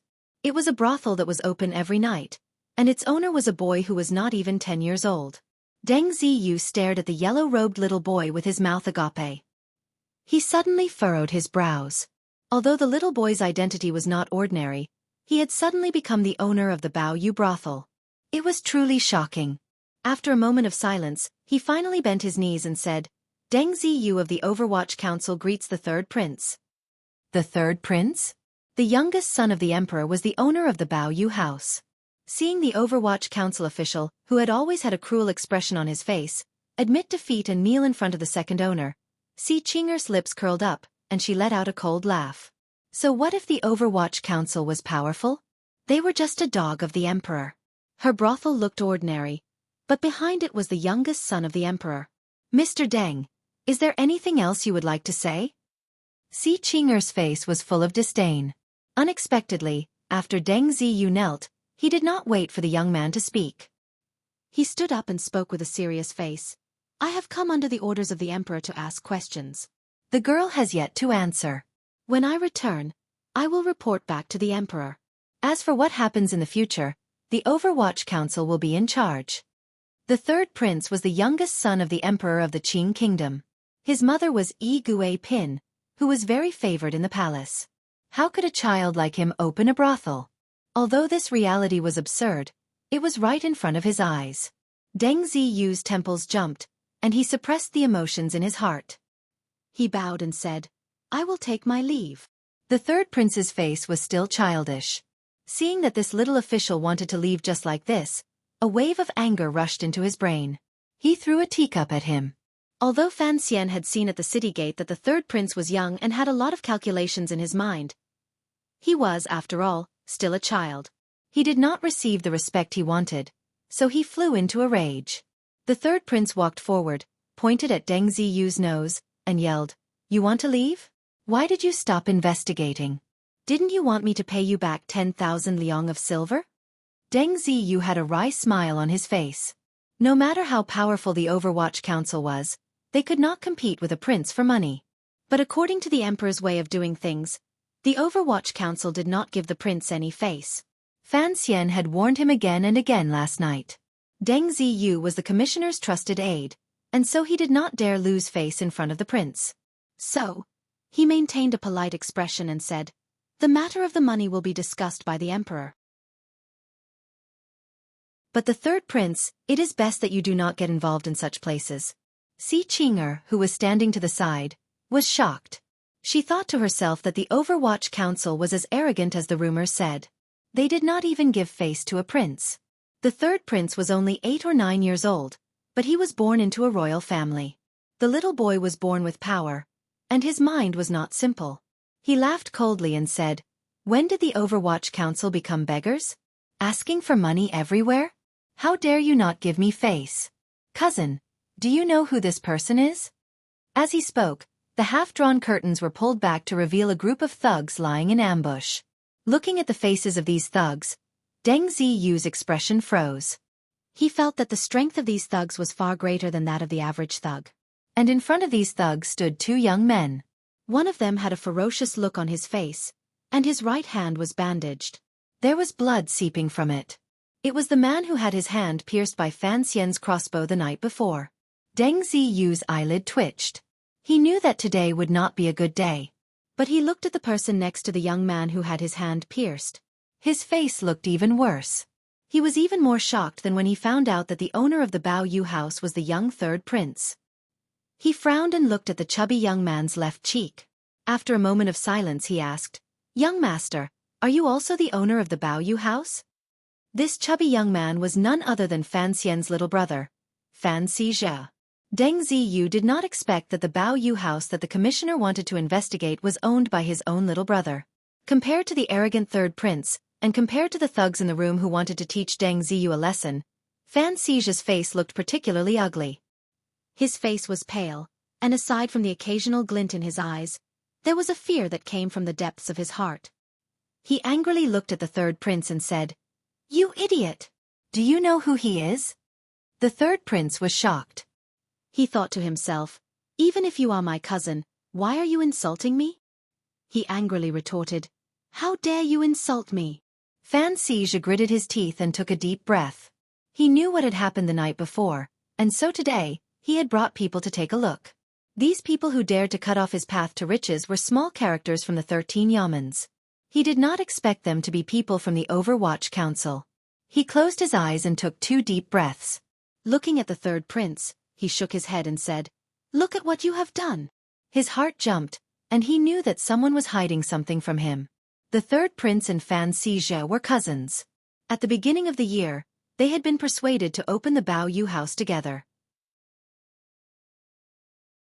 Everything had been smooth sailing, and he knew that his cousin was a genius in business.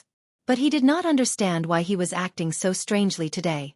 Even if they were people from the Overwatch Council, what was there to be afraid of? He was a prince, and his brother was the commissioner of the Overwatch Council. His young face was full of confusion. Fan Xizhe sighed in his heart, and then he looked at Deng Ziyu with hope. He asked, Mr. Chen from last night, was he? Deng Ziyu calmly looked at the young man. He did not know why, but he felt a little sad for Fan Xizhe, and so he nodded. Fan Xizhe's face was wooden. He seemed to be stunned, but his heart was quickly calculating whether or not he should kill Deng Ziyu in front of him and then quickly escape from the Baoyu brothel. If his brother found out, what would happen to him?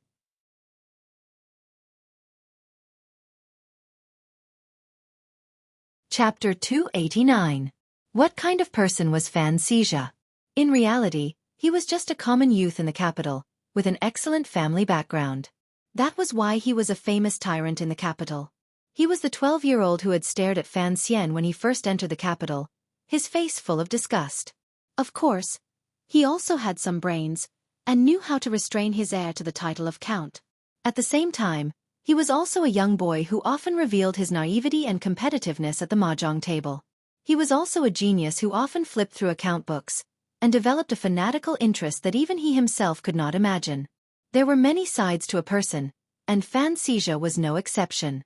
He was naive, fanatical, arrogant, and ruthless. If you looked at him from any of these sides, you would be biased. His father was a popular figure in the court, the Minister of Revenue, Count Sinan. His grandmother was the emperor's wet nurse. His biological mother was the sister of Yi Guipin, and his sister Fan Ruoruo was the most famous and talented woman in the capital. She was about to marry Crown Prince Jing, Li Hongqing. As for his brother, the one who had vaguely been an enemy but had actually gotten along well with him, he was the immortal poet of a generation, the most favored young official of the emperor, the commissioner of the Overwatch Council, and the idol of all scholars. The one who had married a princess, was about to take over the palace treasury, had a seat in the royal study, and was visited by geniuses. He was so red that it was almost purple, and his name seemed to have been framed in gold that no one dared to look directly at. Yes, his good older brother was Fan Xian, Sir Fan Jr. Since the founding of the Kingdom of Qing, such a family background had never appeared. What kind of youth would be born into such a hot environment? Before Fan Xian came to the capital, Fan Xizhe was already a famous thug in the capital. But at the time, he was still young, and had not yet found his own direction in life. So all he did was eat for free, steal things, ride a horse through the streets, and act like a little tyrant. After all, Ruoruo was there to enforce the family rules, so he did not cause any big trouble. But this kind of life had long been planted in his bones, and the seeds of daring had long since been planted in his bones. After Fan Xian entered the capital, his powerful older brother and sister joined forces to make Fan Xizhe obedient. On the other hand, Fan Xian, who had always been pressured by his parents to study and become an official, had been weakened by Fan Xian's arrival. Fan Xian seemed to have opened a window for his younger brother that was completely different from that of other nobles. Fan Xizhe finally understood what he liked to do, and what he should do in the future. His future was to become the mistress of the Yi family, the kind of wealthy merchant who could rival a nation. He would be able to fully utilize his talent in business and accounting books. As he gradually grew older, his firm goals in life, his genius calculating mind, and the tyrannical aura he had always possessed combined to form the bold and reckless Fan Xizhe of today. If he wanted to do business, then what would make him the most money? Of course it was food, drink, and men. Although the Donbo bookstore, under the management of the young man and the seventh shopkeeper of Qingyu Hall, was gradually expanding to the whole world, the profits from selling books were not large. Secondly, the bookstore was more or less marked by Fan Xian. Although Fan Xizhe did not care about this, he was more concerned about what he could do. At the same time, the third prince in the palace, his cousin, was not satisfied with listening to the Grand Tutor's lectures every day. Using a brain that was far more mature than his peers, he began to discuss with Fan Xizhe how to stir up some activity in the capital. One was 14 years old, and the other was only 8.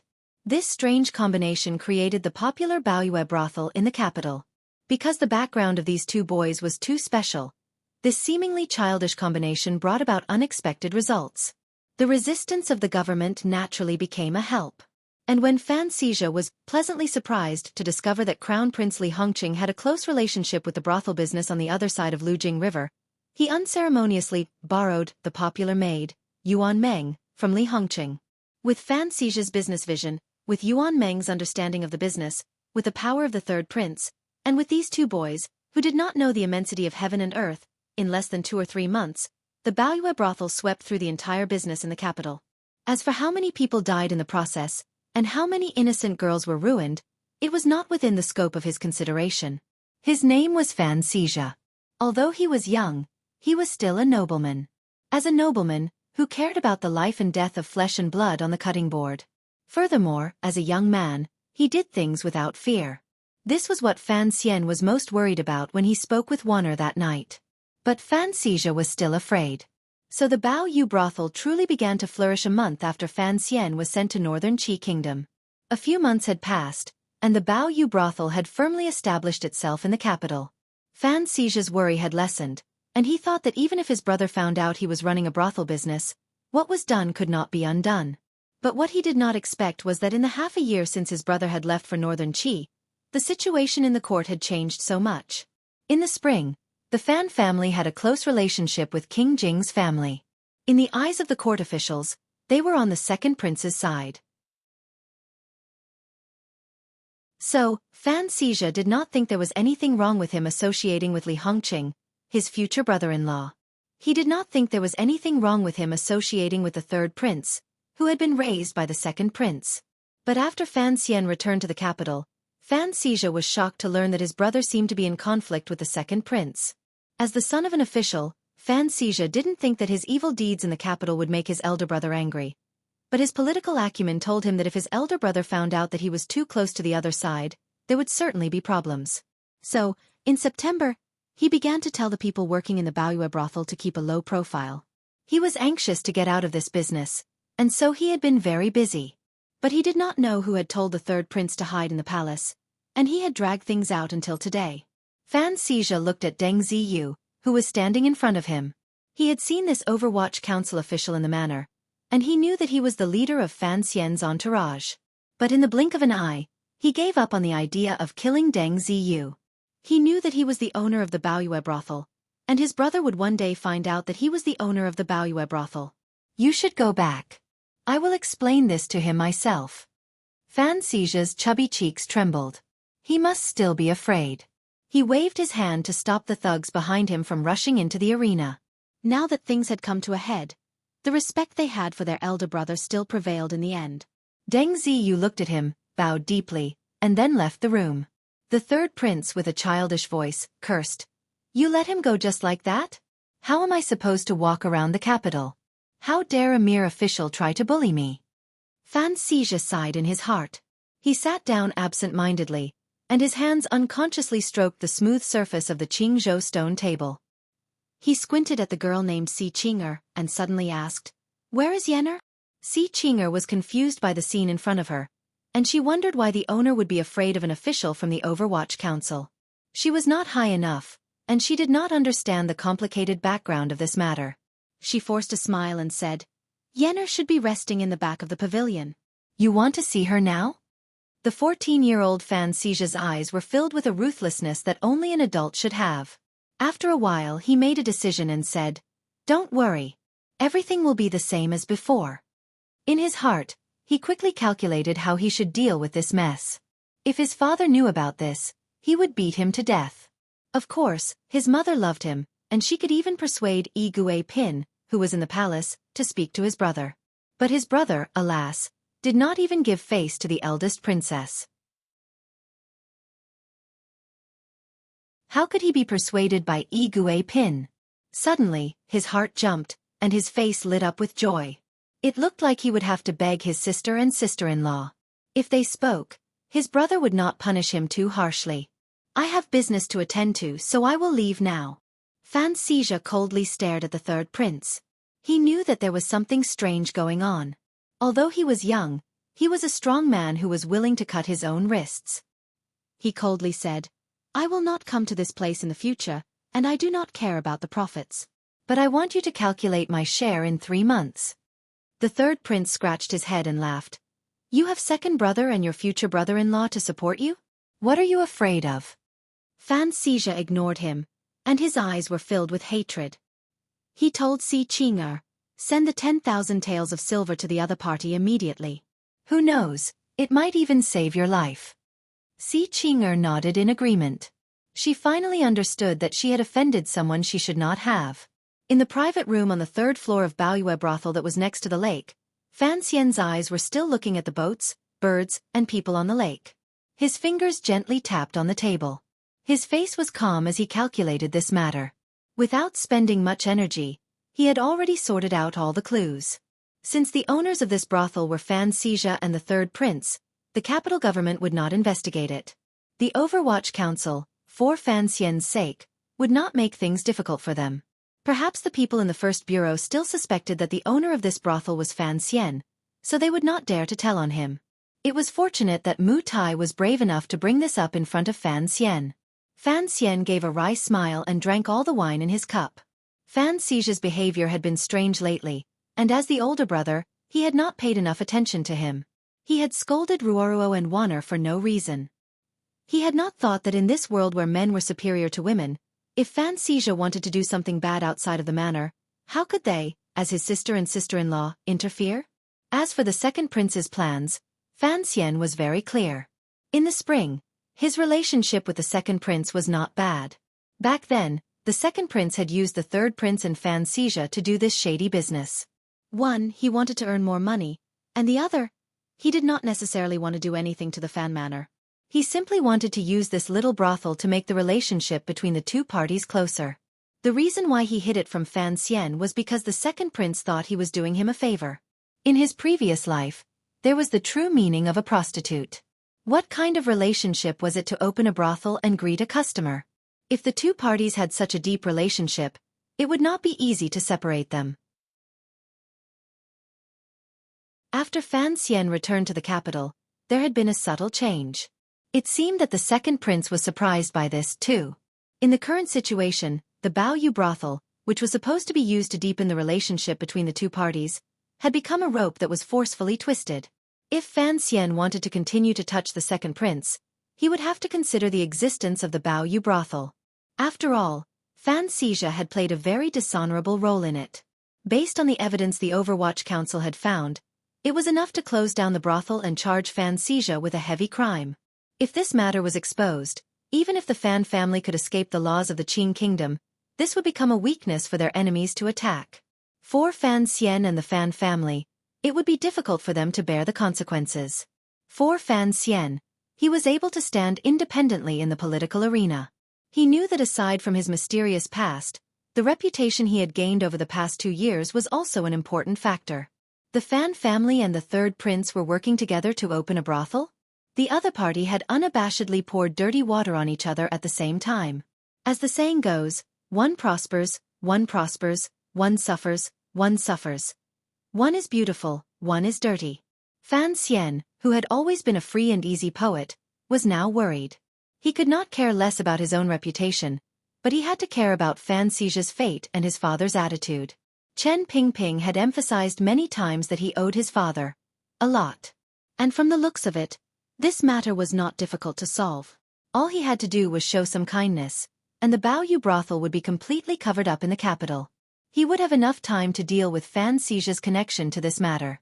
All he had to do was reach out his hand and shake it. This seemed to be the simplest and most beneficial choice for both parties.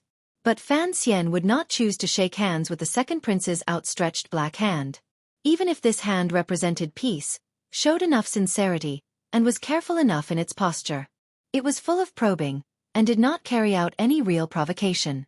This was because he could tolerate someone using his reputation to threaten him, but he could not tolerate someone using his brother to threaten him. No matter how resourceful the second prince was, he still overlooked a very important point. He was always used to judging things from the perspective of profit. He judged Fan Xian from the perspective of a court official. He forgot that there were many things that had long exceeded the scope of profit and loss, and Fan Xian was much more arrogant than a so-called official. Deng Ziyu had already safely boarded the carriage and left the Baoyu brothel. Fan Xian felt a little comforted. His brother was not so bad that he could not be saved. He silently put his hands behind his back and pushed open the door. He walked to the door of the room and gently pushed it open. He looked at the surprised people in the room and looked at the shocked and scared Fan Xizha. His face was expressionless, and he quietly said, "Come home with me."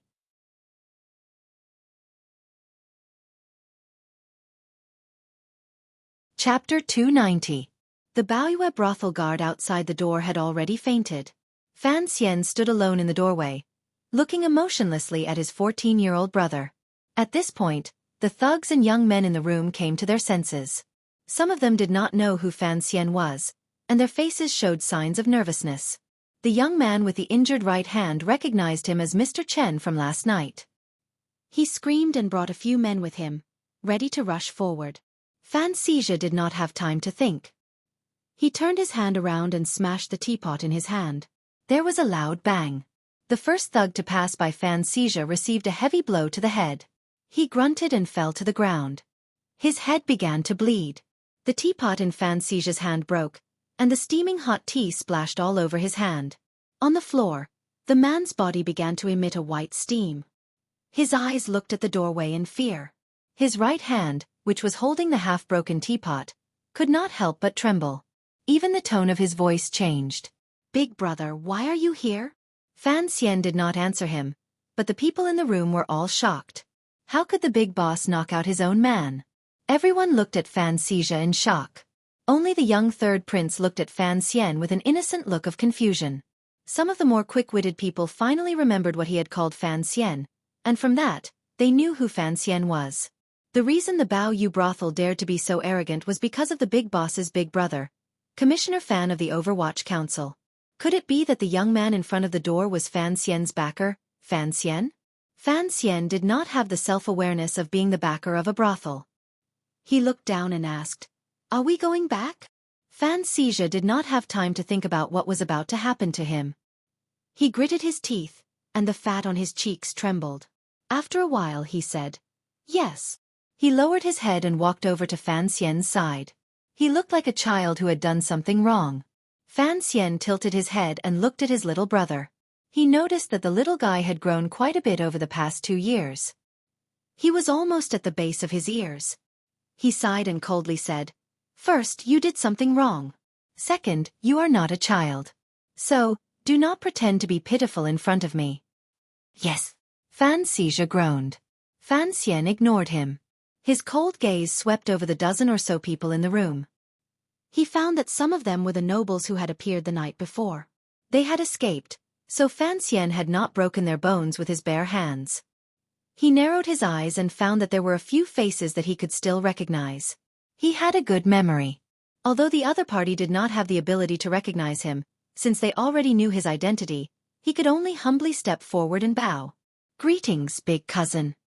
"Greetings, uncle." "Grandpa Xian." The major and minor shareholders of the Baoyue brothel walked up to Fan Xian in a pitiful manner and greeted him. Hearing these people introduce themselves, Fan Xian's heart was filled with anger and self-mockery. What the F***ck was going on? Investigating a case had led to the discovery of his own face. No wonder Sang Wen said that carriages often came from Minister Ali. The people in front of him were all related to him. If they were not from the Fan family, then they were related to the Lu family. Fan Xian and the third prince were the leaders of this brothel. They had opened this brothel, so naturally, these people were related. He shook his head, and his chest was filled with anger. He wanted to throw these people, who he did not know where they had come from, into the thin lake behind the brothel. After a while, he suppressed the anger in his heart. He grabbed Fan Xian by the collar like he was carrying a little chick and walked out of the secret room of the Baoyue brothel. Just as the two brothers were about to walk out of the room with flagging interest, the third prince seemed to have just come back to his senses. Revealing a sweet smile, he said with pleasant surprise, "Sir Fan Jr." "Oh, cousin." Fan Xian turned around and looked at the youngest prince. A gentle smile appeared on his face, and he said, "Third prince, don't ever try to act like a little kid in front of me. Also, I have no interest in talking to a little kid like you." Everyone was shocked. To call a prince a little kid in public. Fan Xian was the first person since the founding of the Qing kingdom. Everyone was shocked by Fan Xian's boldness, but they were also confused. No matter how much the emperor loved him, he was still an official. How could he be so disrespectful to a prince? The third prince stared at Fan Xian, and his lips trembled with anger. Fan Xian's smile was even sweeter, and he said, "That little mouth of yours is trembling." The third prince almost fainted from anger, but he remembered what his mother had said. When this big cousin smiled gently, it was when he was very unhappy. It was best not to provoke him. He gritted his teeth and did not say anything. It was in the afternoon, and there were not many customers in the Bao brothel. News of what happened upstairs had already spread, and many people rushed to the first floor. They were fortunate enough to see the eldest brother scold his son. At this time, everyone who knew the inside story knew that Mr. Chen, who had caused such a ruckus in the Bao brothel last night, was the famous young master Fan. Naturally, no one dared to step forward and cause trouble. They could only watch. The thugs and girls, who did not know what was going on, could not help but whisper to each other. There was a glimmer of excitement in their eyes, and they spread the news they had just received. Could it be that the little fatty, who was being held like a chicken, was the most mysterious boss of their brothel? No matter how they looked at him, he did not look like the vicious character that was rumored to be. And who was the beautiful young man holding the boss? Fan Xian walked forward, holding the boss of the Bao brothel. His face was expressionless, but he saw the girl named Yen in the corner. Her eyes seemed to be worried. He raised his eyebrows, and his heart was moved. He knew that this matter had gotten out of hand, and he could not hide it from the people of the capital for long. But he did not intend to hide it. He had other plans. Walking out of the door of the Bao brothel, there was a carriage on each side of the quiet street. Fan Xian's carriage was on the west side, and the carriage on the east side had no markings. But the curtain was lifted, and Crown Prince Hong Chung revealed an apologetic face. His face had long since lost its usual brightness, and he greeted Fan Xian. The sun was moving toward the west, and the dusky light made one feel uncomfortable. It shone through the leaves of the autumn trees, and it shone on Fan Xian's face. He seemed to be pierced by the sun, and he squinted his eyes in annoyance. Tang Zijing appeared out of nowhere, and he said, "The master knows that the young master has something to discuss, and so he asked me to take the second young master back." Fan Xian did not turn around, and he nodded slightly. He then said, "In a moment, there will be people from the clan entering the manor. Tell the guards in the house to be on high alert. Do not let a single one of them slip out." He then looked at Fan Xija, whose face was pale, and said, "If anyone dares to sneak out again, I will break their legs." Although his words were soft, they made those who heard them shudder. Tang Zijing could clearly feel the anger in the young master's heart, and he did not dare to be careless. He respectfully replied, "The master has spoken. You will deal with this matter yourself, young master. The manor will be closed today, and we will await your return." Fan Xian nodded, and walked toward Crown Prince Hongqing's carriage. Fan Xija cried out, "Brother," behind him, but he received no response. He could only obediently get into the carriage. The two parties beside the carriage did not seem to be in the middle of some kind of negotiation or peace negotiation, but more like they were chatting. Fan Xian laughed lightly. "Why are you in such a hurry to take Miss Yuan back to the Jinghe River?" Hongqing laughed bitterly. "I didn't think Yuan Meng's matter could be hidden from you."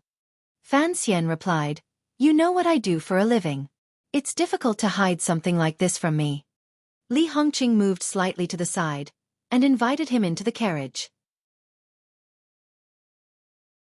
Fan Xian shook his head, and then he saw that in the spacious carriage, besides the well-endowed Yuan Meng, there was another person sitting there.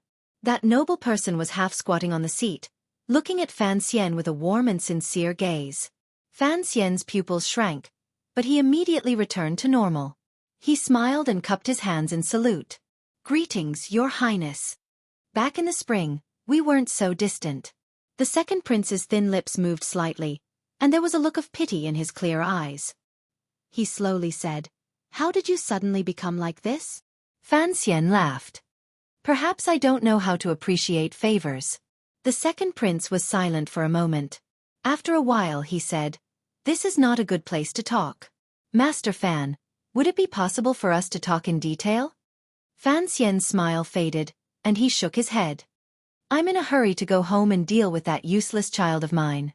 I don't have time. I'm just passing by." The second prince smiled at Fan Xian, and said something that neither of them would believe. Whether or not the Bao brothel case was investigated had nothing to do with him. If Fan Xian wanted to investigate it, the Fan family would lose face and profit. If he did not investigate it, then that would be the best outcome. Everyone would be eating from the same bowl, and the Fan family would have to be more tolerant of him in the future when it came to politics. Although the second prince saw that the palace treasury was on the brink of collapse, he cared a great deal about the money that the brothel brought. But compared to whether or not he could win over Fan Xian, money was a small matter. Fan Xian sighed and said, "Investigating a case has led to my own family, and I've let the second prince watch a good show." What a joke. The second prince shook his head and sighed.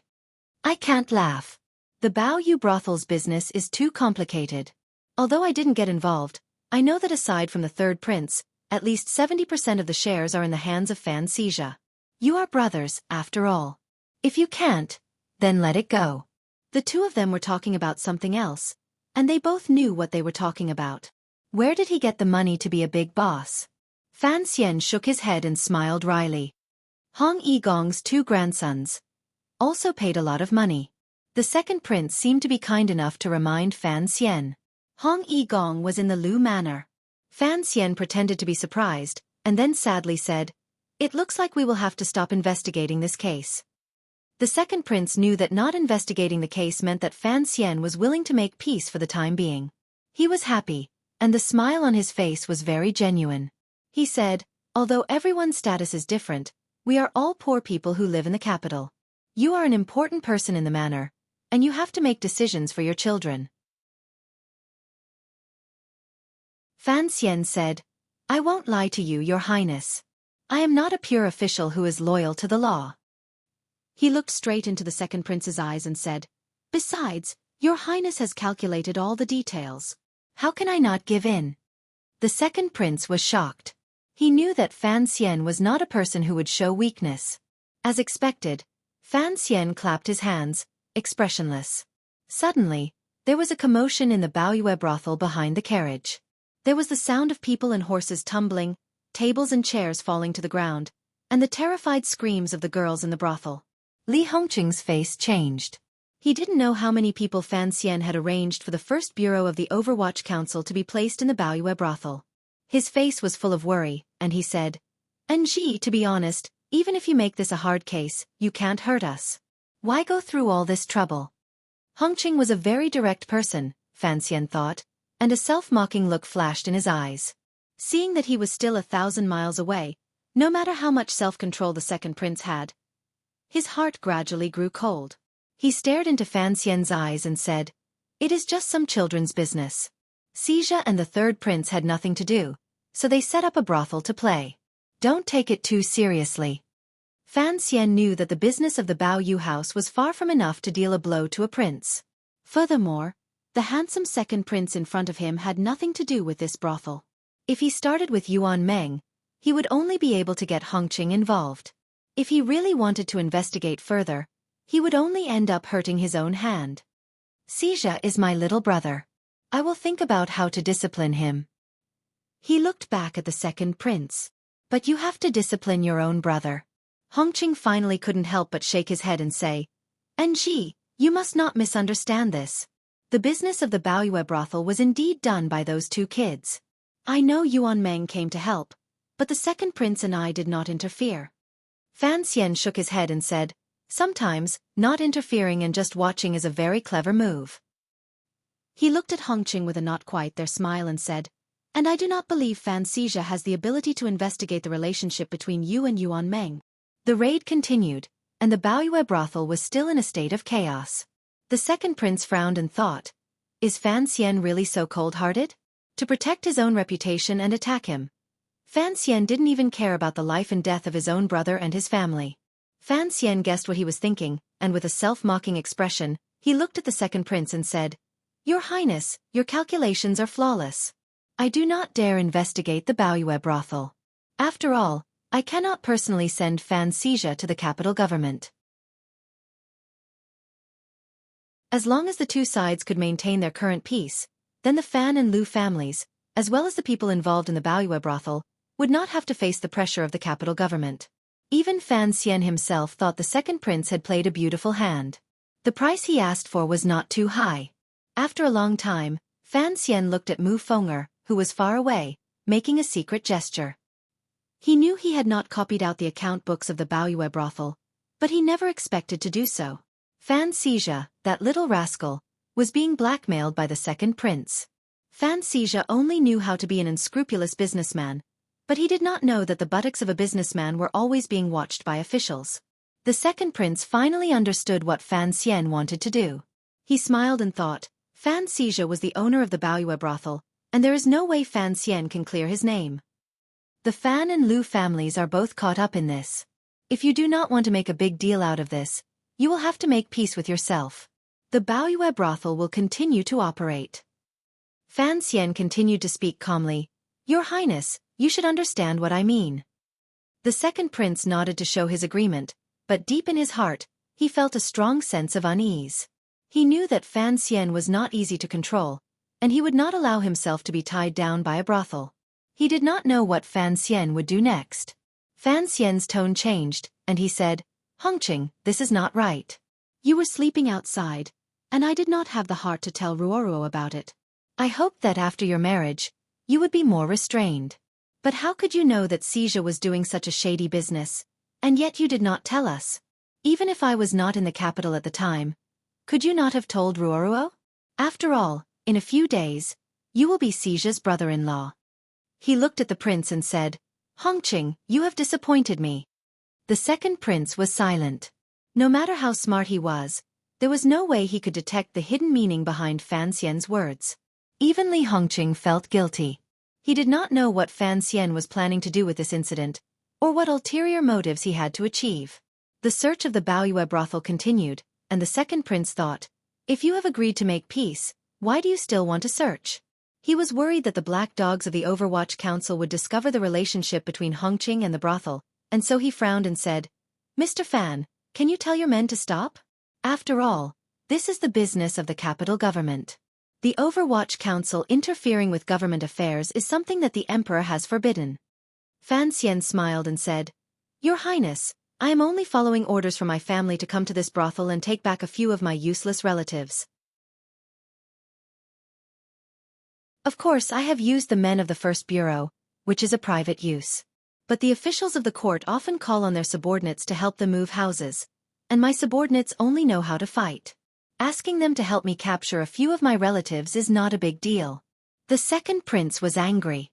Fan Xian had used the word relative, and he did not know what to say. In the Baoyue brothel behind the carriages, the noise gradually died down.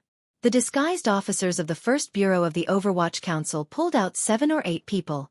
These people were all relatives of the Fan and Lu families, and they were deeply involved in the Baoyue brothel. Their faces looked defeated. At the very back of the group, there was a young man with a vicious face. He had been beaten down the stairs, and his body was covered in wounds.